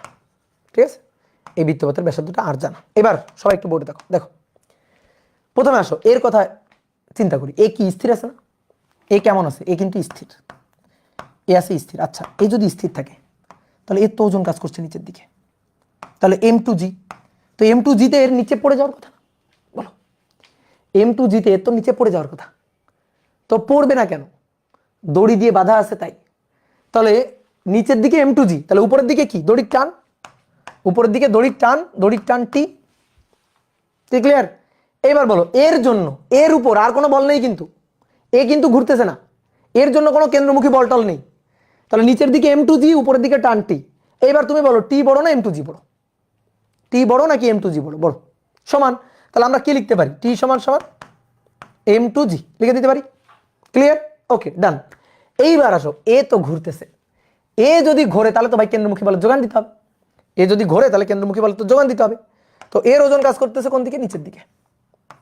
এর ওজন কত? M(G). M(G). দড়ির টান T, দড়ির টান T। বলো তো এই যে দড়ির টানটা, এই দড়ির টানটা আগের টানের চেয়ে বেশি না কম? বলো, এই দড়ির টানটা আগের টানের চেয়ে বেশি নাকি কম? সমান। ইয়েস, কারণ দড়ি যতক্ষণ একই থাকবে টান ততক্ষণ একই। দড়ি একই, টান একই। দড়ি আলাদা, টান আলাদা হবে, কিন্তু দড়ি যদি একই থাকে তাহলে টান একই থাকবে। তাহলে এটা হচ্ছে দড়ির টান T। ওকে, এবার এই কোণটাকে আমরা বললাম থেটা, এই কোণটা থেটা। এই কোণটা যদি থেটা হয় তাহলে এবার আমরা T কে দুইটা উপাংশে ভাঙবো। এই যে T, এই T কে দুইটা উপাংশে ভাঙবো, এই যে দুইটা উপাংশে ভেঙে ফেলবো। এই কোণটা থেটা হলে এই কোণটা থেটা, এই কোণটা থেটা। তাহলে এই দিক বরাবর T cos থেটা আর এই দিক বরাবর T sin থেটা। দেখো সবগুলো ম্যাথই কিন্তু একই রকম ঘুরে ফিরে, T sin থেটা। T কিন্তু আর নাই, এই T কিন্তু মরে গেছে, T কিন্তু আর নাই। তাহলে কেন্দ্রমুখী বলের যোগান তো লাগবে। কেন্দ্রমুখী বলের যোগান কে দিচ্ছে বলো? কেন্দ্রমুখী বলের যোগান, এই যে এইদিকে কেন্দ্রমুখী বলের যে যোগান লাগবে সেই যোগানটা কে দিচ্ছে? কেন্দ্রমুখী বলের যোগানটা কে দিচ্ছে? T sin থেটা দিচ্ছে। তাহলে T cos theta equal to mg, T cos theta equal to mg আর T sin theta equal to fc। তাহলে আসো T sin থেটা একই জিনিস, সব জায়গায় সূত্র একই। দেখো T sin theta equal to fc, আর fc মানে mv square by r, mv square by r। বা যেহেতু কৌণিক বেগ চাইছে তাহলে m ওমেগা স্কয়ার r, এটা লিখো। এটা 1 নম্বর সমীকরণ। আর T cos থেটা এটা ইকুয়াল টু ভাই mg, mg। তাহলে এটা আমাদের 2 নম্বর সমীকরণ। এবার একটা কাজ করি, দুইটারে ভাগ দিয়ে দিই। তাহলে 1/2। তাহলে T কাটাকাটি sin বাই cos tan থেটা। তাহলে tan theta equal to m কাটাকাটি omega square r divided by g, omega square r divided by g। ঠিক আছে, কি ক্লিয়ার? তাহলে আমাদের কি লাগবে? আমাদের লাগবে ওমেগা। তো থেটার মান তো জানি না, আর এর মান জানি, আর এর মান 1 মিটার, এই যে জানি আর এর মান দেওয়া আছে 1 মিটার, তাই না? 1 মিটার বৃত্তাকার পথে 1 মিটার ব্যাসার্ধে বৃত্তার পথে ঘুরতেছিল, যে আর এর মান দেওয়া ছিল। তাহলে আর এর মান আমরা জানি, আর এর মান জানি, ওমেগার মান বের করতে হবে, জি এর মান জানি, থেটার মান জানি না। এটাই কাহিনী। দেখি তোমাদের উপরে ছেড়ে দিলাম, বলো থেটার মান কেমনে বের করা যাবে? থেটার মান কেমনে বের করা যাবে? এই যে এইখানে যে একটা সূত্র লিখে রাখছে, এখান থেকে থেটার মান বের করা যাবে, এখান থেকেই থেটার মানটা বের করা যাবে। কি ক্লিয়ার? আচ্ছা, এখানে ভরটা কিন্তু এমন, মাথায় রাখিও, এখানে ভরটা কিন্তু এমন, তো ব্যাপার না, এমন কাটাকাটি। ঠিক আছে, তাহলে আমাদের দরকার থেটা। তাহলে দেখো T সমান সমান m2g। তো T সমান সমান যদি m2g হয়, T সমান সমান যদি m2g হয়, তাহলে এবার টি সমান সমান দেখো এইখান থেকে দেখো, তাহলে টি সমান সমান m on g by cos theta, T সমান সমান m on g divided by cos theta সমান সমান এম টু জি। তাহলে জি আর জি কাটাকাটি, cos theta equal to M one by M two, দেখছো? তাহলে অতএব theta equal to cos inverse M one এর মান 30 আর এম টু এর মান 50, এই যে থিটার মানটা পেয়ে গেলাম। কজ ইনভার্স 30/50, তাহলে 53.13 ডিগ্রি, এই যে থিটার মান পেয়ে গেছি। থিটার মান নিয়ে এখানে বসাই দাও। তাহলে tan 53.13 degree, omega square, R এর মান 1, জি এর মান 9.8। তাহলে অতএব ওমেগা ইকুয়াল টু, তাহলে tan অ্যান্সার তার সাথে গুণ 9.8 রুট অ্যান্সার। তাহলে অতএব ওমেগা ইকুয়াল টু 3.6147 এত রেডিয়ান পার সেকেন্ড, এটা হচ্ছে ওমেগা। বুঝতে পারছো? এত কৌণিক বেগ নিয়ে ঘুরলেই এই ঘটনা সম্ভব। তাহলে অ্যান্সার হচ্ছে এইটা। এই কৌণিক বেগ নিয়ে যদি ঘোরে তাহলে m2 স্থির থাকবে, বুঝছো? m2 নিচে পড়ে যাবে না, উপরে উঠে আসবে না। আর যদি এর চেয়ে বেশি স্পিড নিয়ে ঘোরে, যদি এর চেয়ে বেশি স্পিড নিয়ে ঘোরে তাহলে কি হবে? এর চেয়ে বেশি স্পিড নিয়ে যদি ঘোরে তাহলে মনে করো m1 উপরে বা নিচে নামতে পারে, তাহলে m2 উপরে বা নিচে উঠতে পারে। তো m2 স্থির থাকবে, তার জন্য ওমেগা মান হবে এইটা। ঠিক আছে, এই হচ্ছে কথা। ক্লিয়ার? হ্যাঁ, যদি এ আরো বেশি স্পিড নিয়ে ঘোরে তাহলে m2 আস্তে আস্তে উপরে উঠে আসবে। ঠিক আছে, বা এ যদি আস্তে আস্তে স্পিড কমায় দেয়, স্পিড যদি কমায় দিতে থাকে তাহলে m2 নিচে নেমে যাবে। আর এই স্পিড যদি থাকে, এই কৌণিক বেগ নিয়ে যদি ঘোরে তাহলে ওই পয়েন্টে থেকেই ঘুরতে থাকবে, ওই পয়েন্টে থেকেই এভাবে ঘুরতে থাকবে। কথা বুঝছো? ক্লিয়ার? তো দেখো এই যে মানে ভালো ভালো কলেজগুলোতে কোশ্চেন কিন্তু একটু ঘোরায় ফিরায় আসে। ঠিক আছে, গতানুগতিক ধারায় পড়াশোনা করলে ভালো ভালো কলেজগুলোতে তুমি কিন্তু সৃজনশীল প্রশ্নের অ্যান্সার করতে পারবা না। বিশেষ করে এনডিসির কোশ্চেনগুলো খুবই সুন্দর হয়। তারপর আমাদের এখানে রাজশাহী কলেজের কোশ্চেনগুলো কিন্তু খুবই সুন্দর হয়।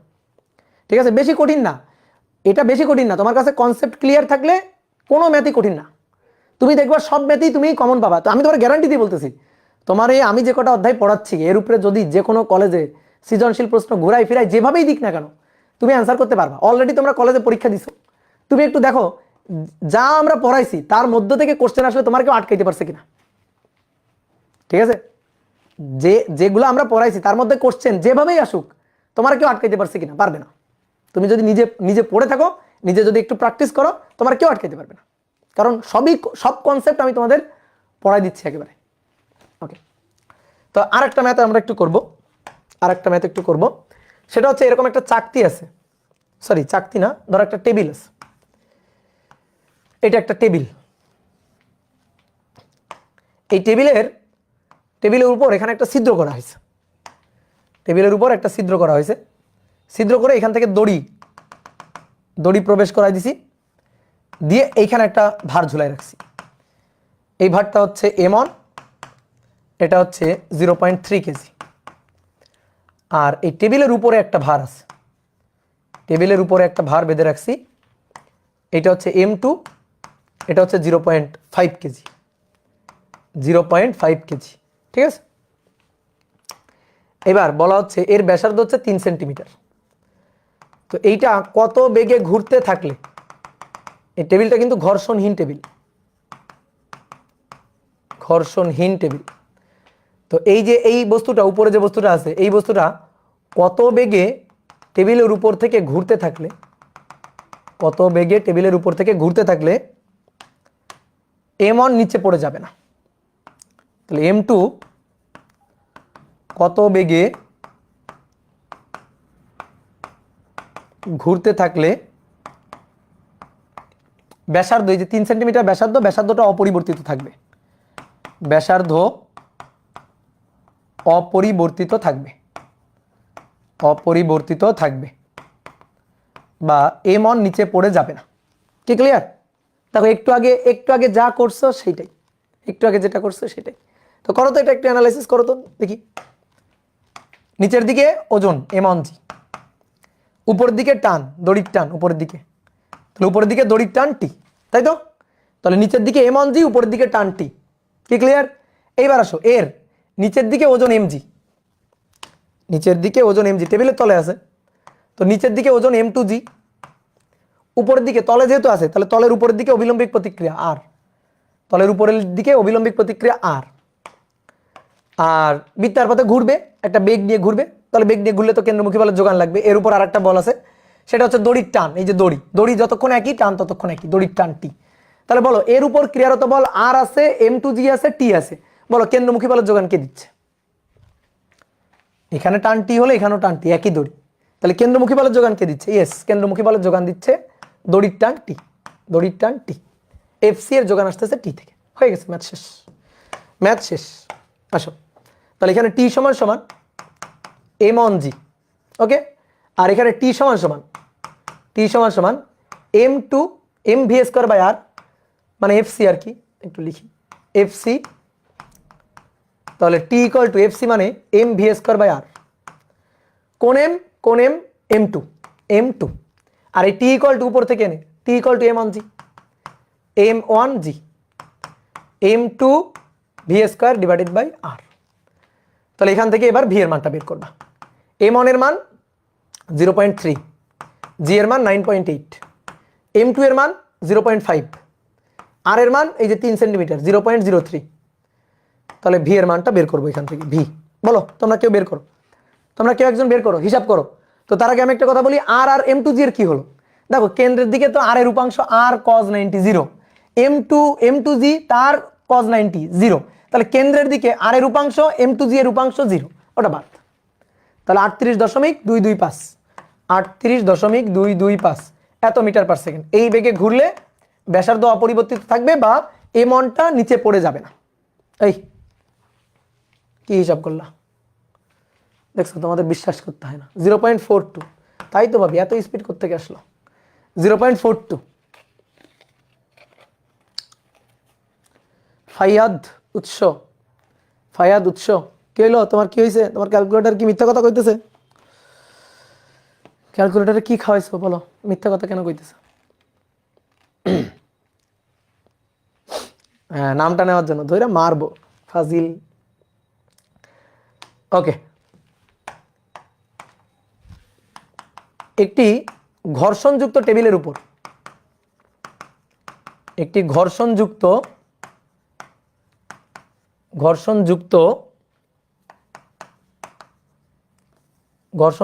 চাকতির উপর, চাকতির উপর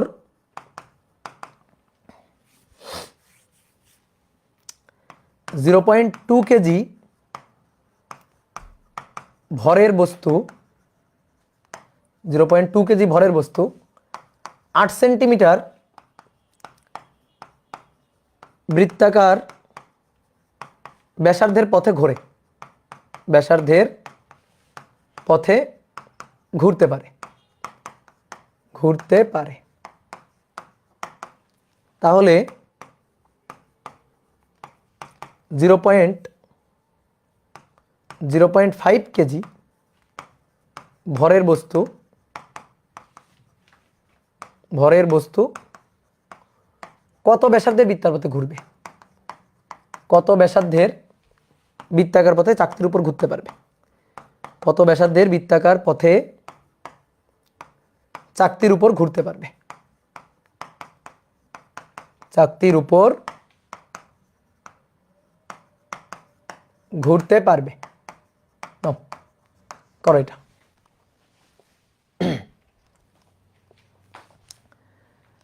ঠিক আছে, তাহলে একটা চাকতি আছে এরকম, এই বড় চাকতি। ঠিক আছে, এই চাকতিটার উপর, এই চাকতিটার উপর এটা হচ্ছে কেন্দ্র, কেন্দ্রগামী অক্ষ। চাকতিটা ঘুরতেছে, চাকতিটা একটা ওমেগা কৌণিক বেগ নিয়ে ধরো ঘুরতেছে।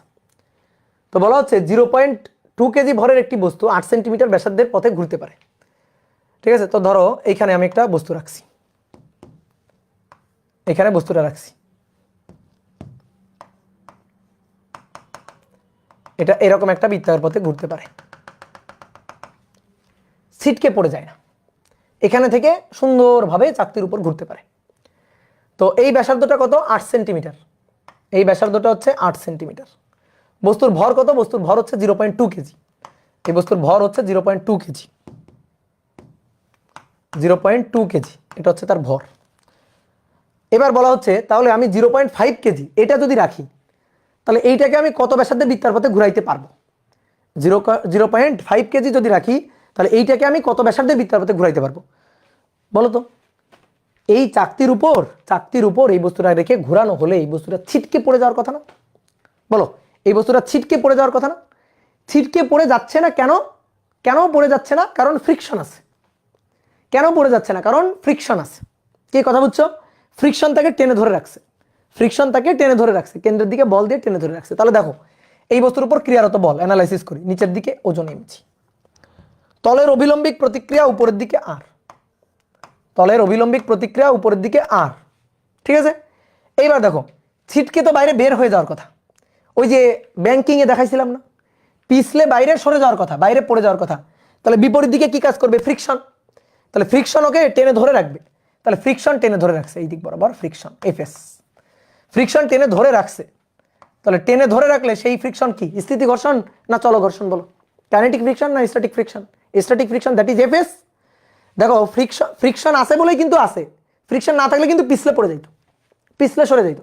তাহলে এই যে পিছলানো শুরু করবে, টেনে ধরে রাখবে। তাহলে টেনে ধরে রাখছে কে? Static friction. তাহলে এবার দেখো তো এই ক্ষেত্রে আমরা এটা লিখতে পারি কিনা। এই যে ব্যাসার্ধটা, এই ব্যাসার্ধটা বৃত্তার পথের ব্যাসার্ধটা আর1 বললাম। তাহলে কেন্দ্রের দিকে কেন্দ্রমুখী বলের যোগান কে দিচ্ছে? এফএস। এটাই কেন্দ্রমুখী বলের যোগান দিচ্ছে, এই যে এটাই এফসি। এফসি কার কাছ থেকে আসতেছে? এফএস এর কাছ থেকে। তাহলে ভাইয়া আর সমান সমান এমজি, আর কেন্দ্রমুখী বলের যোগান এফসি, এই এফসি সমান সমান এফএস, এফসি সমান সমান এফএস। কি ক্লিয়ার? তাহলে এফসি হচ্ছে m v square by r, m v square divided by r. এটা ইকুয়াল টু এফএস, এফএস হচ্ছে মিউ, মিউ ইন্টু আর বা মিউ এস ইন্টু আর। আর আর মানে কত? এমজি। একবার লিখে দিই, আর মানে হচ্ছে এমজি, ঠিক আছে? আর মানে হচ্ছে এমজি। তাহলে এম এম কাটাকাটি গেল, এম এম কাটাকাটি গেল।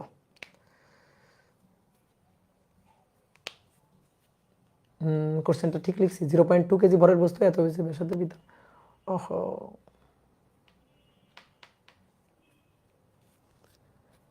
একই বেগে ঘোরানো হচ্ছে, বেগ একই।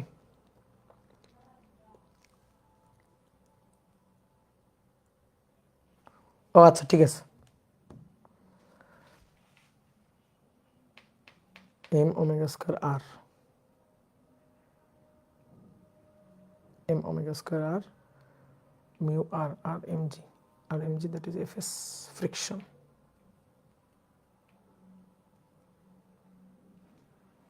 দাঁড়াও তো একটু কোশ্চেনটা দেখে নি, কোশ্চেনটা মনে হয় ভুল তুলছি।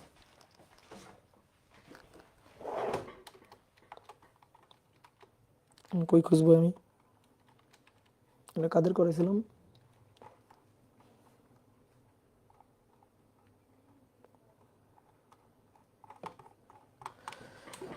একটু একটু একটু একটু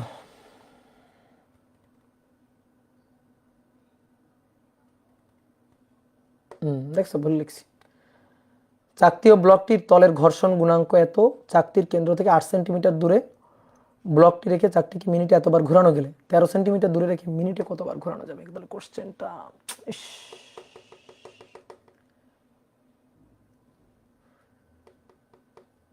ভর তো কেটে যাচ্ছে, ভরের তো কোনো কাহিনী নাই এখানে।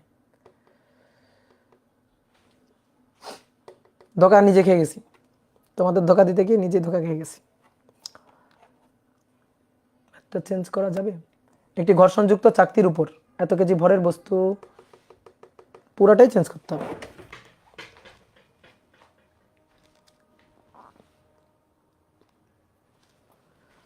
পুরাটাই চেঞ্জ করতে হবে।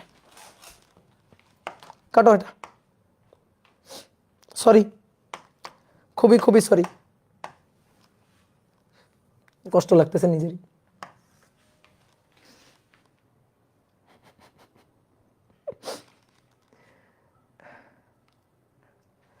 না, তাহলে এটা একটু বাদ দিয়ে দিলাম, কোশ্চেনটা তুলতে ভুল করে ফেলছি।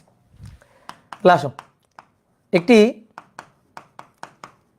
চাকতির তলের সাথে কোনো বস্তুর ঘর্ষণ গুণাঙ্ক, একটি চাকতির তলের সাথে কোনো বস্তুর ঘর্ষণ গুণাঙ্ক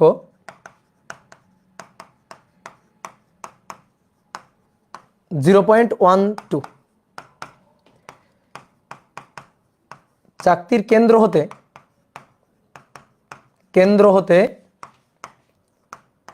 হতে বস্তুটিকে 8 সেন্টিমিটার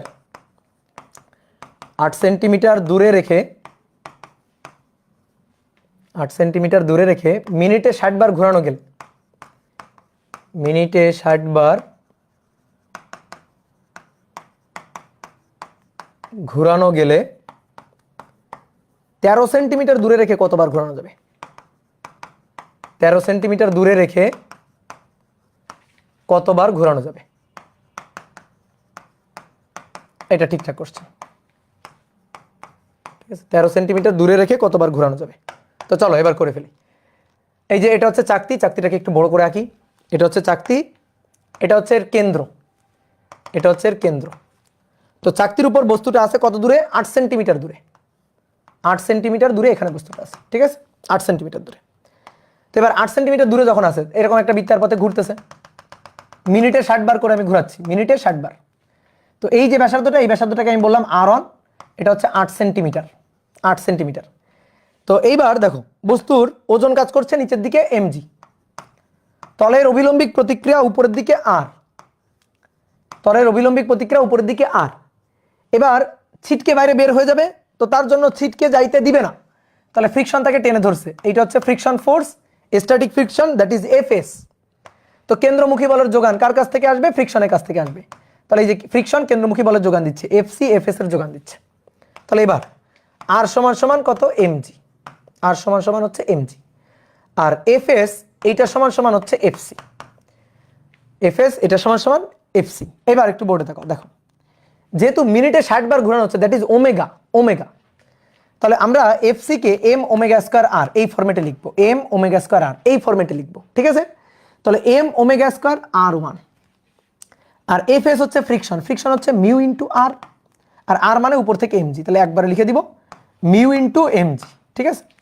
এবার m আর m কাটাকাটি,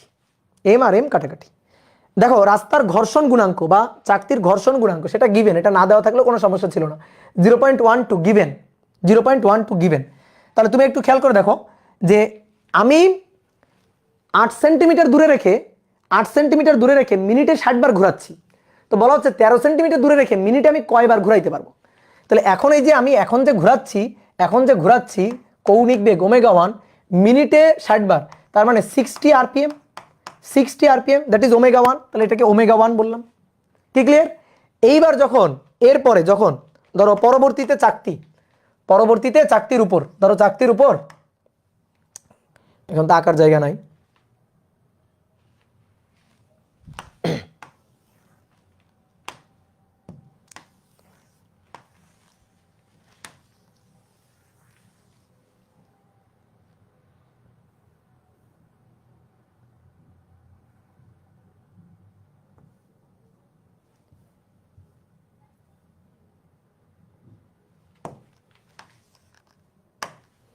একটু ছোট করে নিলাম, এত আরপিএম। এবার আসো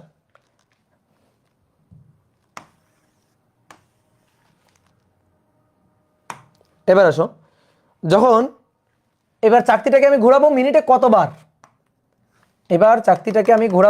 কতবার, সেইটা আমি বের করতে চাই, ওমেগা 2। তো এবার আমি বস্তুটাকে কত দূরে রাখবো? 13 সেন্টিমিটার দূরে রাখবো। তাহলে এবার থাকবে 13 সেন্টিমিটার দূরে, এই যে এইখানে থাকবে ধরো, তাহলে এটা r2, এটা হচ্ছে 13 সেন্টিমিটার। তাহলে ঠিক এখানেও অ্যানালাইসিস করো, তাহলে এখানে নিচের দিকে ওজন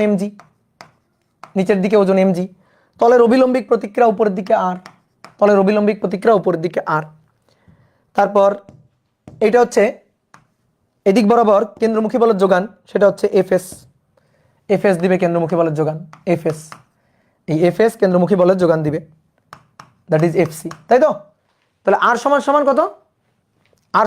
কত? mg, এই যে r সমান mg, ওকে ডান। কেন্দ্রমুখী বলের যোগান কে দিচ্ছে? Fs, তাহলে F C equal to F S. Okay, তাহলে F C equal to m omega square r F S mu R, r মানে এম জি। ওকে ডান। এবার এম এম কাটাকাটি গেল। এইবার দেখো আর কি চেঞ্জ হয়ে গেছে না, আর টু হয়ে গেছে না, আর টু।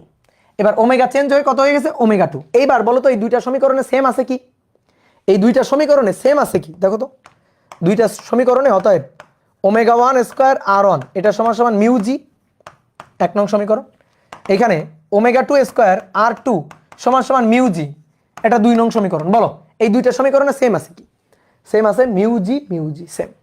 তাহলে 1 ও 2 থেকে পাই, 1 ও 2 থেকে আমরা পাই omega one square r one equal to omega two square r two. ঠিক আছে, এটা তোমাদের সময় বইটা আসবে, বুঝছো? তো আমাদের ওমেগা টুটা বের করতে হবে। তাহলে omega two divided by omega one, omega two divided by omega one r one divided by r two তার root. Omega two divided by omega one r one divided by r two তার root. এবার r ওয়ানের মান, আর ওয়ানের মান কত, omega two তো বের করতে চাই, ওমেগা ওয়ানের মান হচ্ছে 60 রুট ওভার আর ওয়ানের মান, আর ওয়ানের মান 8 সেন্টিমিটার, আর টু এর মান 13 সেন্টিমিটার, যেহেতু সেন্টিমিটার তাহলে রুট ওভার 8/13, রুট ওভার 8/13 গুণ 60। তাহলে অতএব ওমেগা টু এটা হচ্ছে 47.06 এত আরপিএম, এত আরপিএম এ ঘোরানো যাবে। কি বের করছো বলো, কে কে বের করছো দেখি হাত তোলো। এই তো সহজ জিনিস, কি ক্লিয়ার? ওকে, মিটারে নিলেন না, মিটারে কেন নিব রে, 8 আর 13 সেন্টিমিটার সেন্টিমিটার কাটাকাটি হয়ে গেল না, এই পাগল।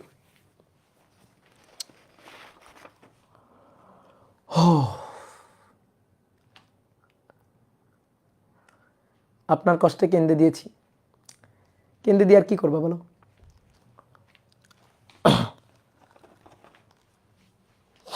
তাহলে আজকে এই পর্যন্ত থাকুক।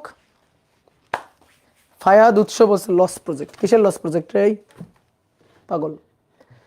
দাদা এইচডব্লিউ দেন, এইচডব্লিউ এখন সব এই অধ্যায় তো হয়ে গেছে, শুধু রকেট বাদ দিয়ে পরের দিন রকেট পড়লেই শেষ। টাটা।